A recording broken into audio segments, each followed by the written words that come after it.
हरे Krishna Krishna Krishna Hare Hare Hare Ram Ram Ram Hare Hare Hare Krishna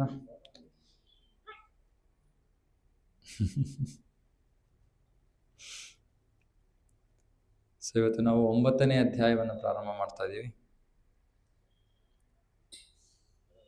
TV work ಆಗಲ್ಲ. Okay, ಅಧ್ಯಾಯ 9 ಶ್ಲೋಕ 1 ಮತ್ತು 2.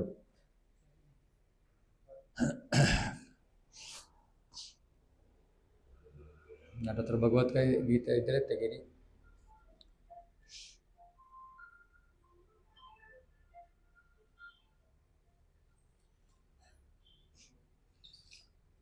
ಸೊ ಈ ಒಂದು ಅಧ್ಯಾಯವನ್ನ ಅತ್ಯಂತ ಗೌಪ್ಯವಾದ ಜ್ಞಾನ ಅಂತ ಕರೀತಾರೆ. ಅತ್ಯಂತ ಗೌಪ್ಯವಾದ ಜ್ಞಾನ. ಗೌಪ್ಯ ಅಂದರೆ ಸೀಕ್ರೆಟ್. ಅತ್ಯಂತ ರಹಸ್ಯಮಯವಾದ ಗೌಪ್ಯಮಯವಾದ ಜ್ಞಾನ.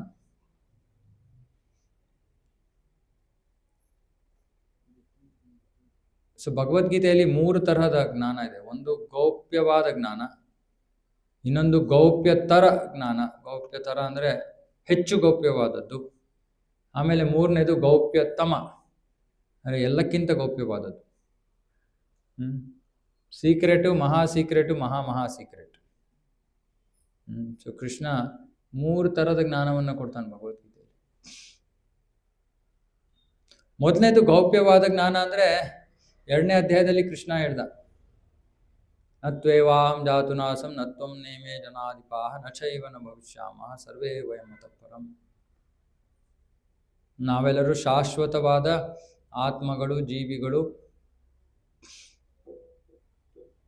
ಹಿಂದೆನೂ ಇದ್ವಿ, ಇವತ್ತು ಇವಾಗಲೂ ಇದ್ದೀವಿ, ಭವಿಷ್ಯದಲ್ಲೂ ಇರ್ತೀವಿ. ಇದು ಗೌಪ್ಯ ಜ್ಞಾನ. ಯಾಕೆ ಗೌಪ್ಯ? ಸ್ಕೂಲು ಕಾಲೇಜುಗಳಲ್ಲಿ ಓದಿ ದೊಡ್ಡ PhD, ಡಬಲ್ PhD ಮಾಡಿರೋರು ಕೂಡ ಈ ಜ್ಞಾನ ಗೊತ್ತಿಲ್ಲ.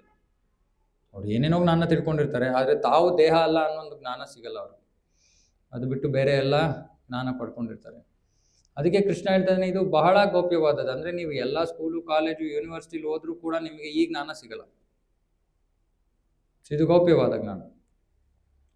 ಅದು ಮೊದಲನೇ ಹಂತ. ಇವಾಗ ಮೊದಲು ನಮಗೆ ನಾನು ದೇಹ ಅಲ್ಲ, ನಾನು ಆತ್ಮ ಅಂತ ತಿಳ್ಕೊಂಡಾದ್ಮೇಲೆ 2ನೇ ಮಟ್ಟದ ಜ್ಞಾನಕ್ಕೆ ಬರ್ತೀವಿ. ಇನ್ನೂ ಹೆಚ್ಚು ಗೌಪ್ಯವಾದದ್ದು. ಇನ್ನೂ ಹೆಚ್ಚು ಗೌಪ್ಯವಾದ ಜ್ಞಾನದಲ್ಲಿ ಮೊದಲು ಭಗವಂತ, ಆಮೇಲೆ ಭಗವಂತನ ಭಕ್ತಿ, ಆಮೇಲೆ ಭಗವಂತನ ಭಕ್ತ. ಭಗವಂತ, ಭಗವಂತನ ಭಕ್ತಿ, ಭಗವಂತನ ಭಕ್ತ. ಇದು ಇನ್ನಷ್ಟು ಗೌಪ್ಯವಾದ ಜ್ಞಾನ. ಕೃಷ್ಣ ಆಗಲೇ ಇದನ್ನೆಲ್ಲ ಹೇಳ್ತಾ ಬಂದಿದ್ದಾನೆ. ಇವಾಗ 9ನೇ ಅಧ್ಯಾಯದಲ್ಲಿ ಹೇಳ್ತಾ ಇದ್ದಾನೆ, ಇವಾಗ ಇವೆಲ್ಲ ಹೇಳಾಗಿದೆ, ಇವಾಗ ನಾನು ಇದೆಲ್ಲಕ್ಕಿಂತ ಗೌಪ್ಯವಾದ ಜ್ಞಾನವನ್ನು ಹೇಳ್ತೀನಿ. ಸೊ ತುಂಬಾ ಅದ್ಭುತವಾದ 2 ಶ್ಲೋಕಗಳಿವು. ಸೊ ಯಾರ ಹತ್ರ ಇದೆಯೋ ಶ್ಲೋಕ ನೀವು ರಿಪೀಟ್ ಮಾಡ್ಬೋದು. ಶ್ರೀ ಭಗವಾನ್ ವಾಚ ಇದಂ ತೂ ತೇ ಗುಹ್ಯತಮಂ ಪ್ರವಕ್ಷ್ಯಾಮ್ಯನುಸೂಯವೆ ಜ್ಞಾನಂ ವಿಜ್ಞಾನ ಸಹಿತಂ ಯಜ್ಞಾತ್ವಾ ಮೋಕ್ಷಸೇ ಶುಭಾತ್. ಶ್ರೀ ಭಗವಾನ್ ವಾಚ ಇದಂ ತೂ ತೇ ಗುಹ್ಯತಮಂ ಪ್ರವಕ್ಷ್ಯಾಮ್ಯನುಸೂಯವೆ ಜ್ಞಾನಂ ವಿಜ್ಞಾನ ಸಹಿತಂ ಯಜ್ಞಾತ್ವಾ ಮೋಕ್ಷಸೇ ಶುಭಾತ್. ಶ್ರೀ ಭಗವಾನ್ ವಾಚ ಇದಂ ತೂ ತೇ ಗುಹ್ಯತಮಂ ಪ್ರವಕ್ಷ್ಯಾಮ್ಯನುಸೂಯವೆ ಜ್ಞಾನಂ ವಿಜ್ಞಾನ ಸಹಿತಂ ಯಜ್ಞಾತ್ವಾ ಮೋಕ್ಷಸೇ ಶುಭಾತ್. ಓಕೆ, ಯಾರಾದರೂ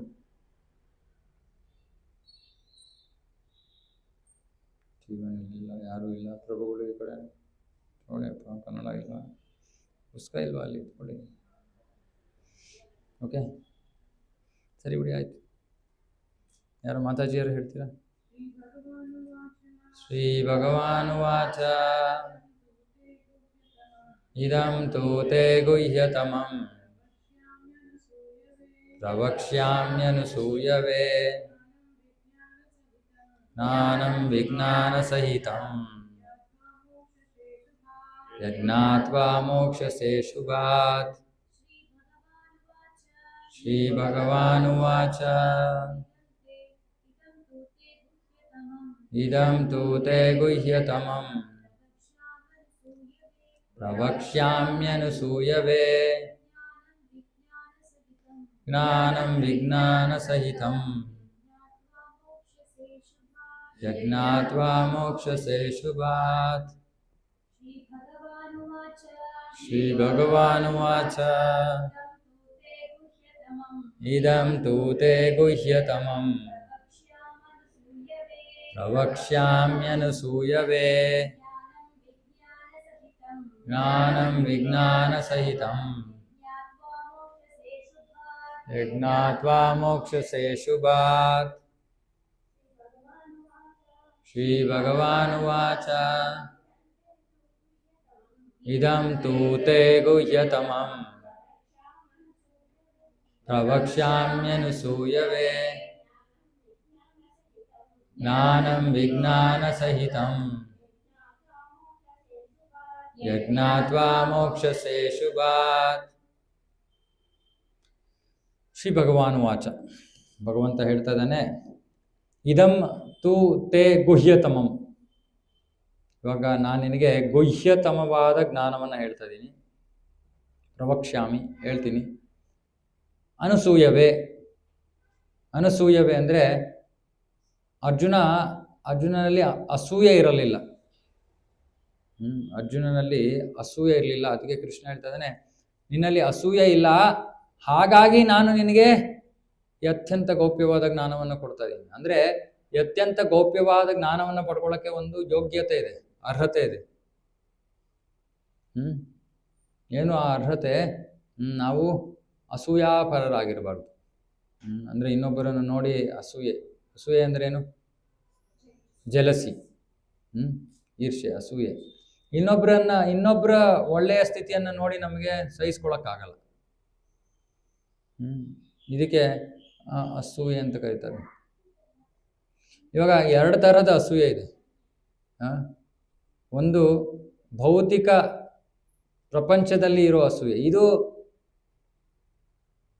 ಹೆಚ್ಚು ಕಡಿಮೆ ಭೌತಿಕ ಜಗತ್ತಿನಲ್ಲಿ ಎಲ್ಲರೂ ಕೂಡ ಅಸೂಯೆಯನ್ನು ಪಡ್ತಾರೆ.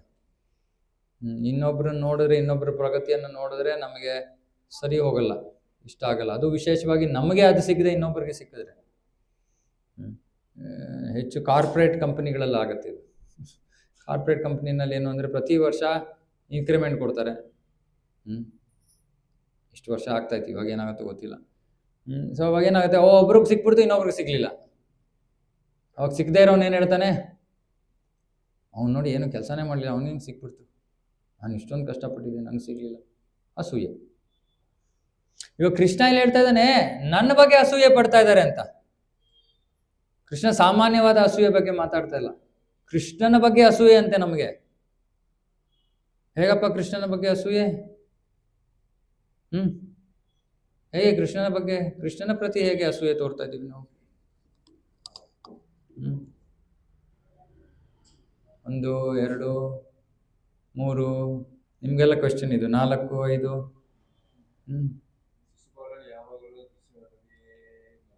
ಅಲ್ಲ, ಅಸೂಯೆ. ಅಸೂಯೆ ಅಂದರೆ ನಮಗೆ ಕೃಷ್ಣನ ಬಗ್ಗೆ ಹೊಟ್ಟೆ ಕಿಚ್ಚು.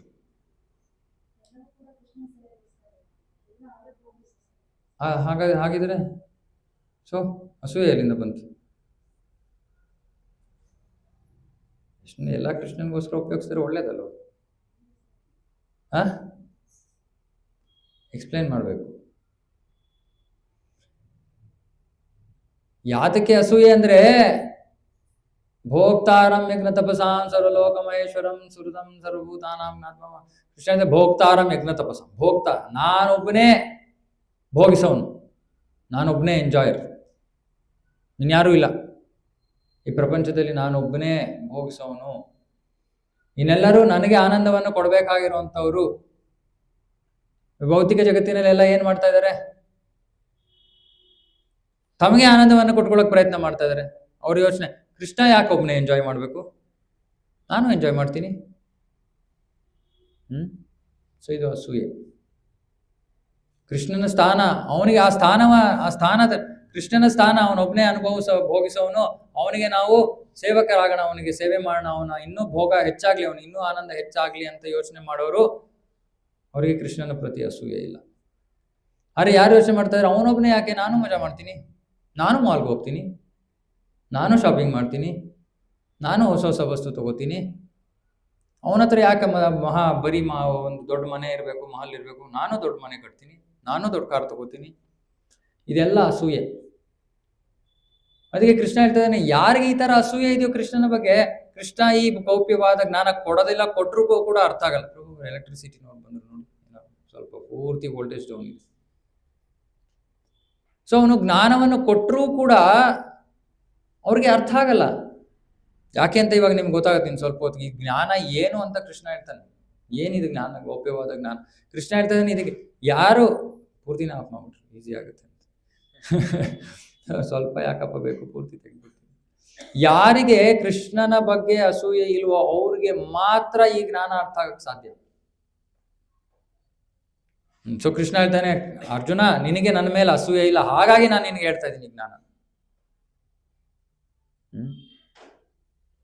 ಭೋಗಿಸೋ ಪ್ರವೃತ್ತಿ ಇರೋ ತನಕ ನಮಗೆ ಈ ಜ್ಞಾನ ಅರ್ಥ ಆಗಕ್ಕಾಗಲ್ಲ. ಯಾಕೆ ಅಂತ ನನಗೆ ಇವಾಗ ನಾನು ಮುಂದುವರಿಸ್ತೀನಿ, ಹೇಳ್ತೀನಿ. ಪ್ರವಕ್ಷ್ಯಾಮಿ ಅನುಸೂಯವೇ ಜ್ಞಾನಂ ವಿಜ್ಞಾನ ಸಹಿತಂ. ಸೊ ಈ ಭಗವದ್ಗೀತೆಯಲ್ಲಿ ಎರಡು ವಿಷಯಗಳು ಬರುತ್ತೆ, ಒಂದು ಜ್ಞಾನ, ಇನ್ನೊಂದು ವಿಜ್ಞಾನ. ವಿಜ್ಞಾನ ಅಂದ್ರೇನು? ವಿಜ್ಞಾನ ಅಂದ್ರೇನು? ಸೈನ್ಸ್. ವಿಜ್ಞಾನ ಅಂದ್ರೆ ಸೈನ್ಸ್ ಅಲ್ವಾ? ಇಲ್ಲಿ ಕೃಷ್ಣ ಪ್ರಜ್ಞೆಗೂ ಸೈನ್ಸ್ಗೂ ಏನ್ ಸಂಬಂಧ? ಕೃಷ್ಣ ಪ್ರಜ್ಞೆಗೂ ವಿಜ್ಞಾನಕ್ಕೂ ಏನ್ ಸಂಬಂಧ?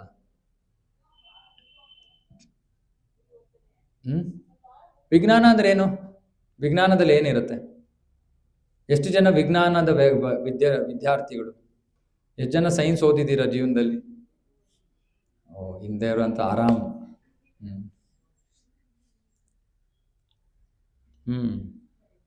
ಸೊ ಸೈನ್ಸಲ್ಲಿ ಹೇಳ್ತಾರೆ, ಥಿಯರಿ ಕ್ಲಾಸ್ ಇರುತ್ತೆ, ಕ್ಲಾಸಲ್ಲಿ ಕೂತ್ಕೊಂಡು ಹೇಳ್ತಾರೆ ನೀರು ಹೇಗೆ ಉತ್ಪತ್ತಿ ಆಗುತ್ತೆ. ನೀರು ಹೇಗೆ ಉತ್ಪತ್ತಿ ಆಗುತ್ತೆ? 2 ಹೈಡ್ರೋಜನ್ ಮಾಲಿಕ್ಯೂಲ್ ತಗೊಂಡು ಅದನ್ನ ಒಂದು ಆಕ್ಸಿಜನ್ ಮಾಲಿಕ್ಯೂಲ್ ಜೊತೆ ಸೇರಿಸಿದ್ರೆ ನೀರು ಉತ್ಪತ್ತಿ ಆಗುತ್ತೆ. ಇದು ವಿಜ್ಞಾನ. ಓಕೆ, ಇದನ್ನ ಕ್ಲಾಸಲ್ಲಿ ಹೇಳ್ತಾರೆ. ಕ್ಲಾಸಲ್ಲಿ ಹೇಳಾದ್ಮೇಲೆ ನಾವೇನ್ ಮಾಡ್ತೀವಿ? ನಮ್ಗೆ ಎಲ್ಲಿ ಕಳಿಸ್ತಾರೆ? ಲ್ಯಾಬ್ ಕಳಿಸ್ತಾರೆ. ಲ್ಯಾಬ್ ಕಳಿಸಿದಾಗ ನಾವೇನ್ ಮಾಡ್ತೀವಿ? 2 ಹೈಡ್ರೋಜನ್ ಮಾಲಿಕ್ಯೂಲ್ ತಗೋತೀವಿ, ಒಂದು ಆಕ್ಸಿಜನ್ ಮಾಲಿಕ್ಯೂಲ್ ತಗೋತೀವಿ, ಎರಡನ್ನು ಮಿಕ್ಸ್ ಮಾಡ್ತೀವಿ. ಆಗ ಏನಾಗುತ್ತೆ? ನೀರಾಗತ್ತೆ. ಆ ನೀರು ಆಗವಾಗ ಅದು ನೋಡ್ತಾ ಇಲ್ಲ, ನಿಮ್ದು ಯಾವ್ದಪ್ಪ ಜಾತಿ, ನಿಮ್ದು ಯಾವ ಭಾಷೆ, ನಿಮ್ದು ಎಷ್ಟು ಹಣ ಇದೆ ನಿಮ್ಮ ಜೋಬ್ನಲ್ಲಿ, ಎಲ್ಲಿಂದ ಬಂದಿದ್ದೀರಾ, ಇಂಡಿಯಾದಿಂದ ಬಂದಿದ್ದೀರಾ, ಹೊರಗಡೆಯಿಂದ ಬಂದಿದ್ದೀರಾ, ಪುರುಷನೋ ಸ್ತ್ರೀನೋ, ಅದೇನು ನೋಡ್ತಾ ಇಲ್ಲ. ಸುಮ್ಮನೆ H2 ಮತ್ತೆ O ಹಾಕಿದ್ರೆ ಆಟೋಮೆಟಿಕ್ ಆಗಿ ನೀರಾಗಬೇಕು. ಇದು ವಿಜ್ಞಾನ. ವಿಜ್ಞಾನ ಅಂದ್ರೆ ಯಾವುದೋ ಒಂದು ನಿಯಮ ಇದೆ, ಅದನ್ನ ಯಾರು ಎಲ್ಲಿ ಫಾಲೋ ಮಾಡಿದ್ರು ಕೂಡ ಅದು ವರ್ಕ್ ಆಗುತ್ತೆ. ಇದು ವಿಜ್ಞಾನ. ಬೇರೆ ಯಾವ ವಿಷಯದ ಮೇಲೆ ಅಥವಾ ಯಾವುದೋ ಒಂದು ಕಂಡೀಷನ್ ಮೇಲೆ ಅದು ಅವಲಂಬಿತವಾಗಿಲ್ಲ. ಇದು ವಿಜ್ಞಾನ. ಕೃಷ್ಣ ಹೇಳ್ತಾ ಇದ್ದಾನೆ ಇವಾಗ, ಇದು ಜ್ಞಾನ ವಿಜ್ಞಾನ. ಈ ಜ್ಞಾನ ವಿಜ್ಞಾನ ಅಂದ್ರೇನು? ಕ್ಲಾಸ್ನಲ್ಲಿ ಜ್ಞಾನ ಕೊಟ್ಟರು, ಅದನ್ನು ನೀವು ಲ್ಯಾಬಲ್ಲಿ ಹೋಗಿ ಅಪ್ಲೈ ಮಾಡಿದಾಗ ನಿಮಗೆ ಫಲ ಸಿಕ್ತು. ಸೊ ಕೃಷ್ಣ ಭಗವದ್ಗೀತೆಯಲ್ಲಿ ಕೊಡ್ತಾ ಇರೋ ಜ್ಞಾನವನ್ನು ನಾವು ನಮ್ಮ ಜೀವನದಲ್ಲಿ ಅಳವಡಿಸ್ಕೊಳ್ಳೋಕೆ ಪ್ರಯತ್ನ ಮಾಡಿದ್ರೆ ಕೃಷ್ಣ ಏನು ಫಲ ಸಿಗುತ್ತೆ ಅಂತ ಹೇಳ್ತಾ ಇದ್ದಾನೋ ಅದು ಸಿಕ್ಬಿಡುತ್ತೆ. ಏನ್ ಫಲ ಹೇಳ್ತಾ ಇದ್ದಾನೆ ಇಲ್ಲಿ ಕೃಷ್ಣ? ಯಜ್ಞಾತ್ವಾ ಮೋಕ್ಷಸೆ ಅಶುಭಾತ್. ಶಕೆ ಜಾಸ್ತಿ ಆಗ್ತಾ ಇದೆ ಅಲ್ವಾ? ದೇಹ ಇದೆ ಅಂತ ಗೊತ್ತಾಗ್ಬೇಕು ನಮ್ಗೆ ಅಂತ. ಅಂದ್ರೆ ಕ್ಲಾಸಲ್ಲಿ ಕೂತ್ಕೊಂಡು ಯೋಚನೆ ಮಾಡಿ, ನಾನು ದೇಹ ಅಲ್ಲ, ನಾನು ದೇಹ ಅಲ್ಲ, ನಾನು ಆತ್ಮ. ಆತ್ಮಕ್ಕೆ ಶಕೆ ಆಗ್ತಾ ಇಲ್ಲ. ಆತ್ಮಕ್ಕೆ ಶಕೆ ಅಂತ ಏನೂ ಇಲ್ಲ. ಇದೇ ಪ್ರಾಕ್ಟಿಕಲ್ ಅಪ್ಲಿಕೇಶನ್ ಆಫ್ ಭಗವದ್ಗೀತಾ ಅಲ್ವಾ? 2ನೇ ಅಧ್ಯಾಯದಲ್ಲಿ ಕೃಷ್ಣ ಹೇಳ್ದ ಅಲ್ವಾ, ನಾವು ಶರೀರ ಅಲ್ಲ, ನಾವು ಆತ್ಮ ಅಂತ. ಸೊ ಯಾಕೆ ನಾವು ಅಷ್ಟೊಂದು ಸೆಕೆ ಬಗ್ಗೆ ಅಷ್ಟೊಂದು ಯೋಚನೆ ಮಾಡ್ತೀವಿ? ಸೆಕೆ ಬಗ್ಗೆ ಯೋಚನೆ ಹೋಗ್ಲಿ, ಇಷ್ಟು ಮಾಡಿದ್ರೆ ಎಷ್ಟಪ್ಪ ಗಾಳಿ ಬರುತ್ತೆ ಹೋಗ್ಲಿ. ಅಂದ್ರೂ ಮಾಡ್ತೀವಿ ನಾವು. ಯಾಕೆ? ಏನೋ ಮಾಡಿದ್ರೆ ನನ್ಗೆ ಹಾಯ್ ಅನ್ಸುತ್ತೆ. ಅದು ಎಲ್ಲಿಗೆ ಅನಿಸ್ತಾ ಇದೆ? ಮೈಗೆ ಅನಿಸ್ತಾ ಇರೋದು, ಮೈಂಡ್ಗೆ, ಮನಸ್ಸಿಗೆ ಅನಿಸ್ತಾ ಇರೋದು, ದೇಹಕ್ಕೆ ಏನು ಅನಿಸ್ತಾ ಇಲ್ಲ. ಇದು ಪ್ರಾಕ್ಟಿಕಲ್ ಅಪ್ಲಿಕೇಶನ್. ಸೊ ಕೃಷ್ಣ ಹೇಳ್ತಾನೆ, ಇವಾಗ ಭಗವದ್ಗೀತೆ ಜ್ಞಾನವನ್ನ ನೀವು ಅಳವಡಿಸ್ಕೊಂಡ್ರೆ ಏನಾಗುತ್ತೆ? ಈ ಜ್ಞಾನ, ನಿರ್ದಿಷ್ಟವಾಗಿ ಈ ಜ್ಞಾನದ ಬಗ್ಗೆ ಕೃಷ್ಣ ಹೇಳ್ತಾನೆ, ಯಜ್ಞಾತ್ವ ಮೋಕ್ಷಸೆ ಅಶುಭಾತ್. ಎಲ್ಲ ಅಶುಭದಿಂದ ನೀನು ಮುಕ್ತನಾಗ್ತೀಯ. ಅಶುಭ ಅಂದ್ರೇನು? ನಮ್ಮ ಜೀವನದಲ್ಲಿ ಕರೆಂಟ್ ಇಲ್ಲದೆ ಇರೋದು, ಕೆಟ್ಟದೇನಾದ್ರು, ದುಃಖ. ಭಗವದ್ಗೀತೆಯ ಪ್ರಕಾರ ದುಃಖ ಅಶುಭ. ದುಃಖದಲ್ಲಿರೋದು ಶುಭವಲ್ಲ, ಅಶುಭ ಅದು. ಸೊ ಕೃಷ್ಣ ಇಲ್ಲಿ ಹೇಳ್ತಾ ಇದ್ದಾನೆ, ನಾನು ಹೇಳ್ತಾ ಇರೋ ಜ್ಞಾನವನ್ನ ನೀವು ಫಾಲೋ ಮಾಡಿ ಎಲ್ಲ ಅಶುಭದಿಂದ ಮುಕ್ತರಾಗ್ತೀರಾ. ಅಂದ್ರೆ ಏನರ್ಥ? ಎಲ್ಲಾ ದುಃಖದಿಂದ ಮುಕ್ತರಾಗ್ತೀರಾ. ಏನ್ ಮಾಡ್ಬೇಕು ನಾವು? ಕೃಷ್ಣ ಹೇಳ್ತಾ ಇರೋದನ್ನ ಫಾಲೋ ಮಾಡಬೇಕು. ಮಾಡ್ಲಿಲ್ಲ ಅಂದ್ರೆ ಬಂದು ಕೇಳ್ಬೇಡಿ ಕೃಷ್ಣನ ಹತ್ರ, ಯಾ ಕೃಷ್ಣ ನನ್ ದುಃಖ ಎಲ್ಲ ಹಂಗೆ ಇದೆಯಪ್ಪ, ಏನು ಹೋಗ್ತಾನೆ ಇಲ್ಲ, ನೀನೇನೇನೋ ಹೇಳ್ತೀಯ.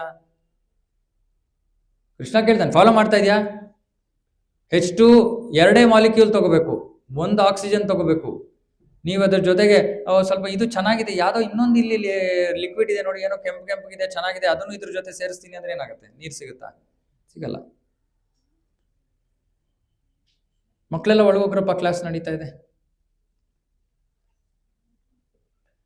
ಸೊ ಹಾಗಾಗಿ ಇಲ್ಲಿ ಭಗವದ್ಗೀತೆಯಲ್ಲಿ ಕೃಷ್ಣ ಏನು ಹೇಳ್ತಾ ಇದ್ದಾನೋ ನಾವು ಅದನ್ನ ಮಾತ್ರ, ಅದನ್ನೇ ಅಪ್ಲೈ ಮಾಡಬೇಕು. ನಾವು ಅದಕ್ಕೆ ಉಪ್ಪಿನಕಾಯಿ ಹಾಕಂಗಿಲ್ಲ. ಸ್ವಲ್ಪ ರುಚಿ ಚೆನ್ನಾಗಿಲ್ಲ, ಇದು ಬೋರ್ ಆಗ್ತಾ ಇದೆ, ಸ್ವಲ್ಪ ಉಪ್ಪಿನಕಾಯಿ ಹಾಕೋಣ ಅಂದ್ರೆ ಅವಾಗ ಅದು ಸಿಗಲ್ಲ, ಫಲ ಸಿಗಲ್ಲ. ಸೊ ಅದನ್ನ ಹೇಗಿದೆಯೋ ಹಾಗೆ ಫಾಲೋ ಮಾಡಿದ್ರೆ ಕೃಷ್ಣ ಹೇಳ್ತಾ ಇದ್ದಾನೆ, ನಿಮ್ಮ ಜೀವನದಲ್ಲಿ ನೀವೆಲ್ಲ ಅಶುಭದಿಂದ ಮುಕ್ತರಾಗ್ತೀರಾ. ಇವಾಗ ಅಶುಭದಿಂದ ಮುಕ್ತರಾಗಕ್ಕೆ ಇನ್ನೊಂದು ಮಾರ್ಗ ಇದೆ ಅಲ್ವಾ?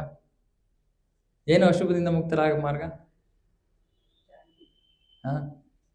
ಬೆಳಗ್ಗಿನ ಮೊದಲ ಆರತಿಯನ್ನ ಏನಂತ ಕರೀತಾರೆ?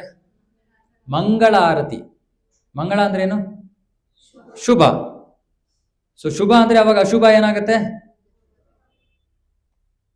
ಸೊ ನಿಮಗೆ ಶುಭ ಬೇಕಂದ್ರೆ ಇಲ್ಲಿ ನಮ್ಮ ಕೇಂದ್ರದಲ್ಲಿ 4:15ಗೆ ಮಂಗಳಾರತಿ ಶುರು ಆಗಿದೆ ಇವಾಗ, ಹೋದ ವಾರದಿಂದ. ಸೊ ನೀವೆಲ್ಲ ಬರು, ಅಯ್ಯೋ ಪ್ರಭು 4:15 ಬೆಳಗ್ಗೆನೋ ಸಂಜೆನೋ ಪ್ರಭು? ಬೆಳಗ್ಗೆನೆ. ಭಗವಂತ ಬೇಗ ಹೇಳೋದು.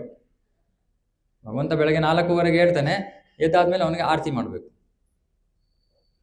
ಸೊ ಪ್ರತಿನಿತ್ಯ ಬೆಳಗ್ಗೆ 4:15ಗೆ ಆರತಿ ಆಗುತ್ತೆ. 4:15ರಿಂದ 5:10 ತನಕ ಆರತಿ ಆಗುತ್ತೆ. 5:10ರಿಂದ 7 ಗಂಟೆ 7:15 ತನಕ ಎಲ್ಲ ಭಕ್ತರು ಇಲ್ಲಿ ಸೇರಿ ಜಪ ಮಾಡ್ತಾ ಇದ್ದೀವಿ. 2 hours. ನಿಮ್ಗೆ ಎಷ್ಟು ಸಮಯ ಆಗುತ್ತೋ ಅಷ್ಟು ಬಂದು ಹೋಗಿ. ಮಧ್ಯ ಒಂದು ಸ್ವಲ್ಪ ಹೊತ್ತು ಬಂದು ಹೋದ್ರು ಸರಿ.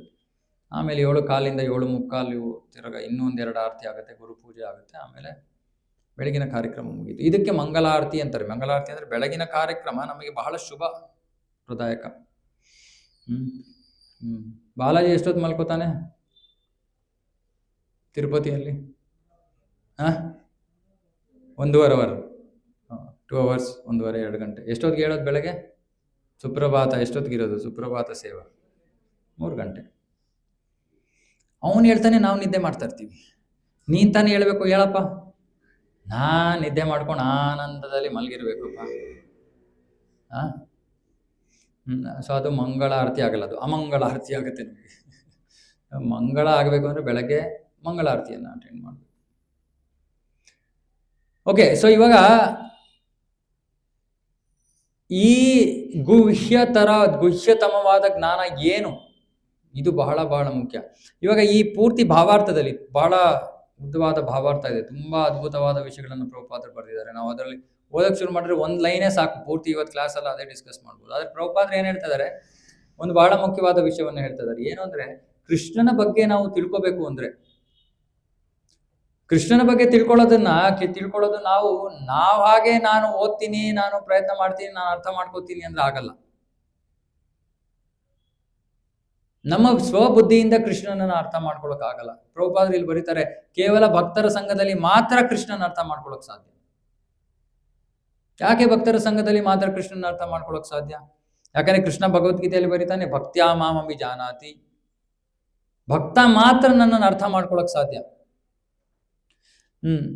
ಇವಾಗ ನಮ್ಮ ಭಾರತದಲ್ಲಿ ವಿಶೇಷವಾಗಿ ಬಹಳ ಬಹಳ ದೊಡ್ಡ ದೊಡ್ಡ ರಾಜಕಾರಣಿಗಳು ಇತ್ಯಾದಿ ಅವರು ಮಹಾ ಮಹಾ ವಿದ್ಯಾರ್ಥಿಗಳು, ಭಗವದ್ಗೀತೆಯ ದೊಡ್ಡ ವಿದ್ಯಾರ್ಥಿಗಳು ಅಂತ ಅವರು ಹೇಳ್ಕೊಂಡ್ರು. ಯಾರು ಗೊತ್ತಾ ನಿಮ್ಗೆ? ಯಾರಾದರೂ ಯಾರ್ಯಾರು ನಮ್ಮ ಭಾರತದಲ್ಲಿ ದೊಡ್ಡ ಪೊಲಿಟಿಷಿಯನ್ಸ್ ಭಗವದ್ಗೀತೆಯ ವಿದ್ಯಾರ್ಥಿ ನಾನು ಅಂತ ಹೇಳಿದ್ರು ಸ್ವಲ್ಪ ಜನ. ಅವ್ರ ಹೆಸರುಗಳು ಏನಾದ್ರು ಗೊತ್ತಾ? ಮಹಾತ್ಮ ಗಾಂಧಿ ಹೇಳ್ಕೊಂಡ್ರು. ಆಮೇಲೆ ಇನ್ನೊಬ್ರು ರಾಧಾಕೃಷ್ಣ, ಡಾಕ್ಟರ್ ರಾಧಾಕೃಷ್ಣ. ಇವಾಗ ಮಹಾತ್ಮ ಗಾಂಧಿ ಏನ್ ಹೇಳಿದ್ರು ಭಗವದ್ಗೀತೆ ಬಗ್ಗೆ? ಅಹಿಂಸೆ. ಭಗವದ್ಗೀತೆಯಲ್ಲಿ ಅಹಿಂಸೆ ಎಲ್ಲಪ್ಪ ಸಿಗ್ತಾ ಇಲ್ಲ. ಕಾಣಿಸ್ತಾ ಅಹಿಂಸೆ ನಿಮ್ಗೆ? ಭಗವದ್ಗೀತೆಯಲ್ಲಿ ಒಂದೇ ವಿಷಯ ಕಾಣೋದು, ಧರ್ಮಕ್ಕೆ ಬೇಕಾಗಿರೋದು ಅಹಿಂಸೆ ಇದ್ರು ಅಹಿಂಸೆ ಸರಿ, ಹಿಂಸೆ ಇದ್ರೆ ಹಿಂಸೆ ಸರಿ.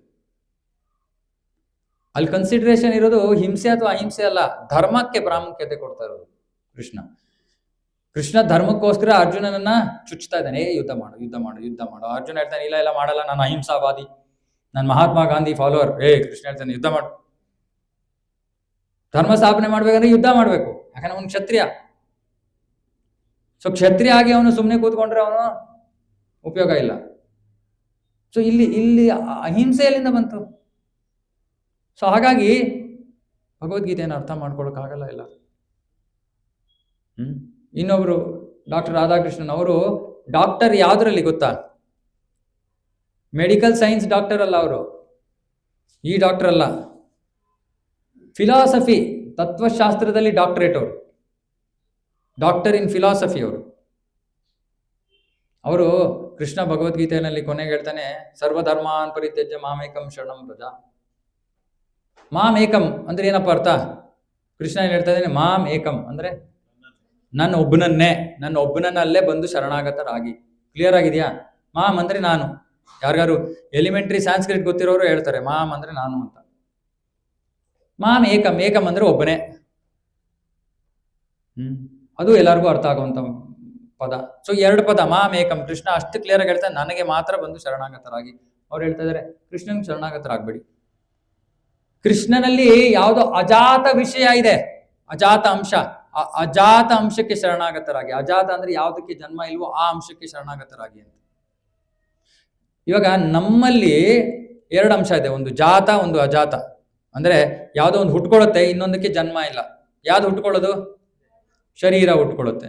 ಯಾವುದಕ್ಕೆ ಜನ್ಮ ಇಲ್ಲ? ಆತ್ಮಕ್ಕೆ ಜನ್ಮ ಇಲ್ಲ. ಸೊ ನಮ್ಮ ಶರೀರದಲ್ಲಿ ನಮ್ಮದು ಭೌತಿಕ ಶರೀರ, ಹಾಗಾಗಿ ಭೌತಿಕ ಶರೀರದಲ್ಲಿ ಜನ್ಮ ಇಲ್ಲದೆ ಇರುವಂತ ಆತ್ಮ ಇದೆ. ಸೊ ಅವ್ರ ಪ್ರಕಾರ ಏನು, ಕೃಷ್ಣನು ಕೂಡ ಇದೇ ತರ. ಹಾಗಾಗಿ ಅವನಿಗೆ ಜಾತ ಅಂಶ ಒಂದಿದೆ, ಅಜಾತ ಅಂಶ ಇದೆ. ಹಾಗಾಗಿ ಅವ್ರು ಹೇಳ್ತಾ ಇದ್ದಾರೆ ಅವನ ಅಜಾತ ಅಂಶಕ್ಕೆ ಶರಣಾಗತರಾಗಿ ಅವನಿಗೆ ಶರಣಾಗತರಾಗಬೇಡಿ. ಅರೆ ಕೃಷ್ಣ ಹೇಳ್ತಾನೆ ಜನ್ಮ ಕರ್ಮ ಚ ಮೇ ದಿವ್ಯಂ ಏವಂ ಯೋ ವೇತಿ ತತ್ವತಃ. ಕೃಷ್ಣ ಹೇಳ್ತಾನೆ ನನ್ನ ಎಲ್ಲವೂ ಕೂಡ ದಿವ್ಯವಾದದ್ದು, ಅಂದ್ರೆ ಭೌತಿಕವಾದದ್ದು ಏನೂ ಇಲ್ಲ ಇಲ್ಲಿ. ಸೊ ಒಂದೇನಾಯ್ತು, ಅವ್ರಿಗೂ ಅರ್ಥ ಆಗ್ಲಿಲ್ಲ ಭಗವದ್ಗೀತೆ. ಈ ಭಗವದ್ಗೀತೆಯನ್ನ ಇವ್ರನ್ನ ತತ್ವಜ್ಞಾನಿಗಳು ಅಂತ ಕರೀತಾರೆ, ಅಥವಾ ದೊಡ್ಡ ದೊಡ್ಡ ವಿದ್ವಾಂಸರು. ಇವರು ಭಗವದ್ಗೀತೆಯನ್ನು ಅರ್ಥ ಮಾಡ್ಕೊಳ್ಳೋದನ್ನ ಯಾವ್ದಕ್ಕೆ ಹೋಲಿಸಿದ್ದಾರೆ ಅಂದ್ರೆ, ಒಂದು ಬಾಟ್ಲಿದೆ, ಆ ಬಾಟ್ಲಲ್ಲಿ ಏನೋ ಒಂದು ಸಿಹಿಯಾದ ಒಂದು ಹನಿ ಇದೆ ಅಂತ ಇಟ್ಕೊಳ್ಳಿ, ಜೇನುತುಪ್ಪ ಇದೆ ಒಳಗಡೆ. ಆದ್ರೆ ಮುಚ್ಚಲ ಟೈಟಾಗೆ ಮುಚ್ಚಿಬಿಟ್ಟಿದ್ದಾರೆ. ಒಂದು ನೊಣ ಓಡಾಡ್ತಾ ಇದೆ, ಸುತ್ತೊಡಿತಾ ಇದೆ ಅಲ್ಲೇ. ಅದಕ್ಕೆ ಏನಾದ್ರೂ ಒಂಚೂರಾದ್ರೂ ರುಚಿ ಸಿಗುತ್ತಾ? ಯಾಕೆ ಸಿಗಲ್ಲ? ಟೈಟ್ ಆಗಿದೆ, ಅದನ್ನ ತೆಕ್ಕೊಳಕ್ಕಾಗಲ್ಲ. ಇವಾಗ ಯಾರು ಬಂದು ತೆಗೆದ್ರೆ ಅವಾಗ ಅದೊಳಗೋಗ್ಬೋದು. ಭಗವದ್ಗೀತೆ ಜ್ಞಾನನೂ ಅಷ್ಟೇ, ಟೈಟ್ ಆಗಿ ಕೃಷ್ಣ ಲಾಕ್ ಮಾಡಿ ಇಟ್ಬಿಟ್ಟಿದ್ದಾನೆ, ಪಾಸ್ವರ್ಡ್ ಹಾಕ್ಬಿಟ್ಟಿದ್ದಾನೆ. ಏನ್ ಪಾಸ್ವರ್ಡ್ ಅದು? ಭಕ್ತಿ ಪಾಸ್ವರ್ಡ್. ಆ ಭಕ್ತಿಯನ್ನ ನಾವು ಆಚರಣೆ ಮಾಡಿದಾಗ ಆ ಬಾಟ್ಲು ಸ್ವಲ್ಪವಾಗಿ ಓಪನ್ ಆಗತ್ತೆ, ತಕ್ಷಣನೂ ಪೂರ್ತಿ ಓಪನ್ ಆಗಲ್ಲ. ಯಾಕಂದ್ರೆ ನಾವು ಭಕ್ತಿಯನ್ನ ಮಾಡ್ತಾ ನಮಗೆ ಸ್ವಲ್ಪ ಭಗವದ್ಗೀತೆ ಅರ್ಥ ಆಗುತ್ತೆ, ಸಂಪೂರ್ಣವಾಗಿ ಅರ್ಥ ಆಗಲ್ಲ. ಮೊದಲನೇ ಸತಿ ಓದ್ತೀವಿ, ಒಂದು ಸ್ವಲ್ಪ ಅರ್ಥ ಆಗುತ್ತೆ, ಸ್ವಲ್ಪ ಓಪನ್ ಆಗುತ್ತೆ ಬಾಟ್ಲು. 2ನೇ ಸತಿ ಓದ್ತೀವಿ, ಇನ್ನೊಂದು ಸ್ವಲ್ಪ ಓಪನ್ ಆಗುತ್ತೆ. ಹೀಗೆ ಓಪನ್ ಆಗ್ತಾ ಒಂದು ಯಾವುದೋ ಒಂದು ಹಂತದಲ್ಲಿ ಪೂರ್ತಿ ಬಾಟ್ಲು ಓಪನ್ ಆಗುತ್ತೆ.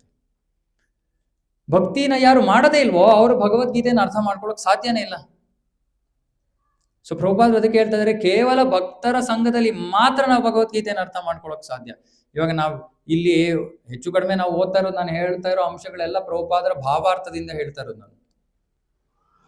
ಸೊ ನಾವು ಯಾರ ಸಂಘದಲ್ಲಿ ಭಗವದ್ಗೀತೆಯನ್ನು ಕಲ್ತ್ಕೊಳ್ಳೋಕೆ ಪ್ರಯತ್ನ ಮಾಡ್ತಾ ಇದ್ದೀವಿ? ಪ್ರಭುಪಾದರ ಸಂಘದಲ್ಲಿ. ಅದ್ರ ಜೊತೆಗೆ ನಾನು ಒಂದು ಸ್ವಲ್ಪ ಅಲ್ಲಿ ಇಲ್ಲಿ ನನ್ನ ಒಂದು ಸಾಕ್ಷಾತ್ಕಾರದ ವಿಷಯಗಳನ್ನು ನಾನು ಸ್ವಲ್ಪ ಸೇರಿಸ್ತೀನಿ ಅಷ್ಟೇ. ಸೊ ಸಂಪೂರ್ಣವಾಗಿ ಭಕ್ತರ ಸಂಘದಲ್ಲಿ ನಾವು ಅರ್ಥ ಮಾಡ್ಕೊಳ್ಳೋಕೆ ಪ್ರಯತ್ನ ಮಾಡ್ತಾ ಇರೋದ್ರಿಂದ ನಮಗೆ ಸ್ವಲ್ಪವಾಗಿ ಭಗವದ್ಗೀತೆ ಅರ್ಥ ಆಗುತ್ತೆ. ಯಾಕೆ ಸ್ವಲ್ಪವಾಗಿ? ಯಾಕಂದ್ರೆ ಇನ್ನೂ ನಮ್ಮ ಹೃದಯದಲ್ಲಿ ಕೃಷ್ಣನ ಪ್ರತಿ ಅಸೂಯೆ ಇದೆ. ಇನ್ನೂ ಸ್ವಲ್ಪ ನಾನೇ ಮಜಾ ಮಾಡಬೇಕು ಅನ್ನೋ ಮನಸ್ಥಿತಿನಲ್ಲಿ ಇದ್ದೀವಿ ನಾವು. ಹಾಗಾಗಿ ನಮಗೆ ಪೂರ್ತಿ ಒಳಗೋಗಲ್ಲ, ಚೂರು ಹೋಗುತ್ತೆ. ಎಷ್ಟ್ರ ಮಟ್ಟಿಗೆ ಹೋಗುತ್ತೆ? ಎಷ್ಟ್ರ ಮಟ್ಟಿಗೆ ನನ್ನ ಹೃದಯ ಪರಿಶುದ್ಧವಾಗಿದೆಯೋ ಅಷ್ಟ್ರ ಮಟ್ಟಿಗೆ ಭಗವದ್ಗೀತೆ ಜ್ಞಾನ ಒಳಗೋಗುತ್ತೆ. ಅದಕ್ಕೆ ಈ ಹೃದಯದ ಪರಿಶುದ್ಧತೆಯನ್ನ ಬೇಗ ಮಾಡಬೇಕು. ಅದನ್ನ ಬೇಗ ಆಗ್ಲಿ ಅಂದ್ರೆ ನಾವೇನ್ ಮಾಡ್ಬೇಕು? ಹೃದಯ ಬೇಗ ಪರಿಶುದ್ಧ ಆಗ್ಬೇಕು ಅಂದ್ರೆ ಹರೇ ಕೃಷ್ಣ ಕೃಷ್ಣ ಕೃಷ್ಣ ಹರೇ ಹರೇ, ಹರೇ ರಾಮ ರಾಮ ರಾಮ ಹರೇ ಹರೇ. ನಾವು ಎಷ್ಟು ಹೆಚ್ಚು ಜಪ ಮಾಡ್ತೀವೋ ಅಷ್ಟು ನಮ್ಮ ಹೃದಯ ಪರಿಶುದ್ಧವಾಗ್ತಾ ಹೋಗುತ್ತೆ. ಆ ಹೃದಯ ಹೆಚ್ಚು ಪರಿಶುದ್ಧವಾದಷ್ಟು ನಮಗೆ ಕೃಷ್ಣನ ಕುರಿತಾದ ಜ್ಞಾನ ಹೆಚ್ಚು ತಿಳ್ಕೊಳಕ್ ಸಾಧ್ಯವಾಗುತ್ತೆ. ಹೆಚ್ಚು ಜ್ಞಾನ ತಿಳ್ಕೊಂಡಷ್ಟು ಪರಿಶುದ್ಧತೆ ಇನ್ನೂ ಹೆಚ್ಚಾಗುತ್ತೆ. ಇದು ಹಿಂಗೆ ಹೋಗ್ತಾನೆ ಇರುತ್ತೆ, ಸೈಕಲ್. ಆದರೆ ಅದಕ್ಕೆ ಪ್ರಾರಂಭ ಆಗೋದು ನಮ್ಮ ಜಪದಿಂದ ಮತ್ತೆ ಭಕ್ತರ ಸಂಘದಿಂದ. ಸೊ ಇದೊಂದು ವಿಷಯವನ್ನು ಹೇಳ್ತಾರೆ ಪ್ರಭುಪಾದರು ಭಾವಾರ್ಥದಲ್ಲಿ. ಇನ್ನೊಂದು ಬಹಳ ಮುಖ್ಯವಾದ ವಿಷಯ, ಈ ಗುಹ್ಯತಮವಾದ ಜ್ಞಾನ ಏನು? ಆಗ್ಲೇ ಕೃಷ್ಣ 7-8ನೇ ಅಧ್ಯಾಯದಲ್ಲಿ ಆಗ್ಲೇ ಭಕ್ತಿಯ ಬಗ್ಗೆ ಸ್ವಲ್ಪ ಮಾಹಿತಿಯನ್ನು ಕೊಟ್ಟಿದ್ದಾನೆ. ಇವಾಗ ಆ ಭಕ್ತಿಗಿಂತ ಮೀರಿರೋ ವಿಷಯ ಏನಿದೆ ಅನ್ನೋದು, ಆ ವಿಷಯ ಇರೋದು ಗುಹ್ಯತಮ ಜ್ಞಾನ ಅಂತ. ಇವಾಗ ಇದನ್ನು ನಾವು ಸ್ವಲ್ಪ ಅರ್ಥ ಮಾಡ್ಕೊಳ್ಳೋಕೆ ಪ್ರಯತ್ನ ಮಾಡ್ಬೇಕು. ಇದನ್ನು ನಾನು ಮುಂಚೆನೂ ಹೇಳಿದ್ದೀನಿ, ಆದರೆ ಮತ್ತೆ ಅದನ್ನು ಅರ್ಥ ಮಾಡ್ಕೊಳ್ಳೋಕೆ ಪ್ರಯತ್ನ ಮಾಡ್ಬೇಕು. ಯಾಕಂದ್ರೆ ಮರ್ತೋಗ್ತೀವಿ ನಾವು.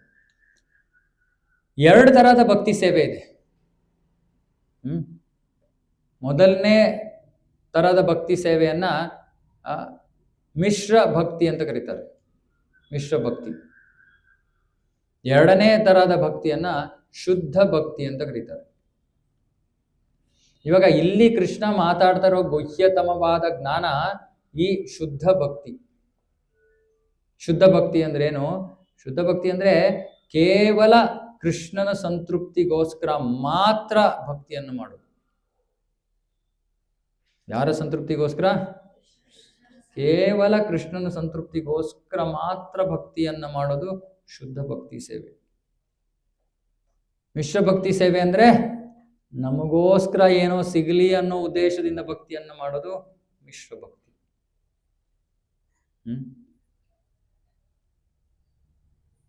ನಾನು ಆಗಾಗ ತಿರುಪತಿ ಎಕ್ಸಾಂಪಲ್ ಕೊಡ್ತಾ ಇರ್ತೀನಲ್ವಾ.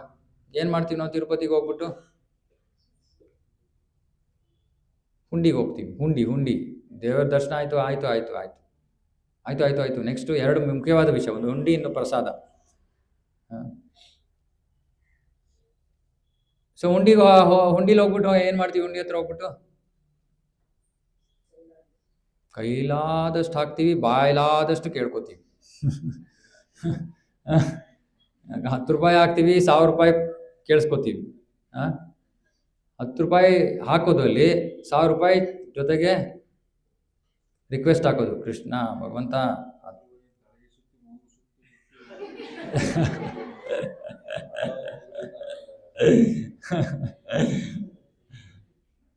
ಸೊ ಇದು ಮಿಶ್ರ ಭಕ್ತಿ, ಇದು ಬಿಸ್ನೆಸ್.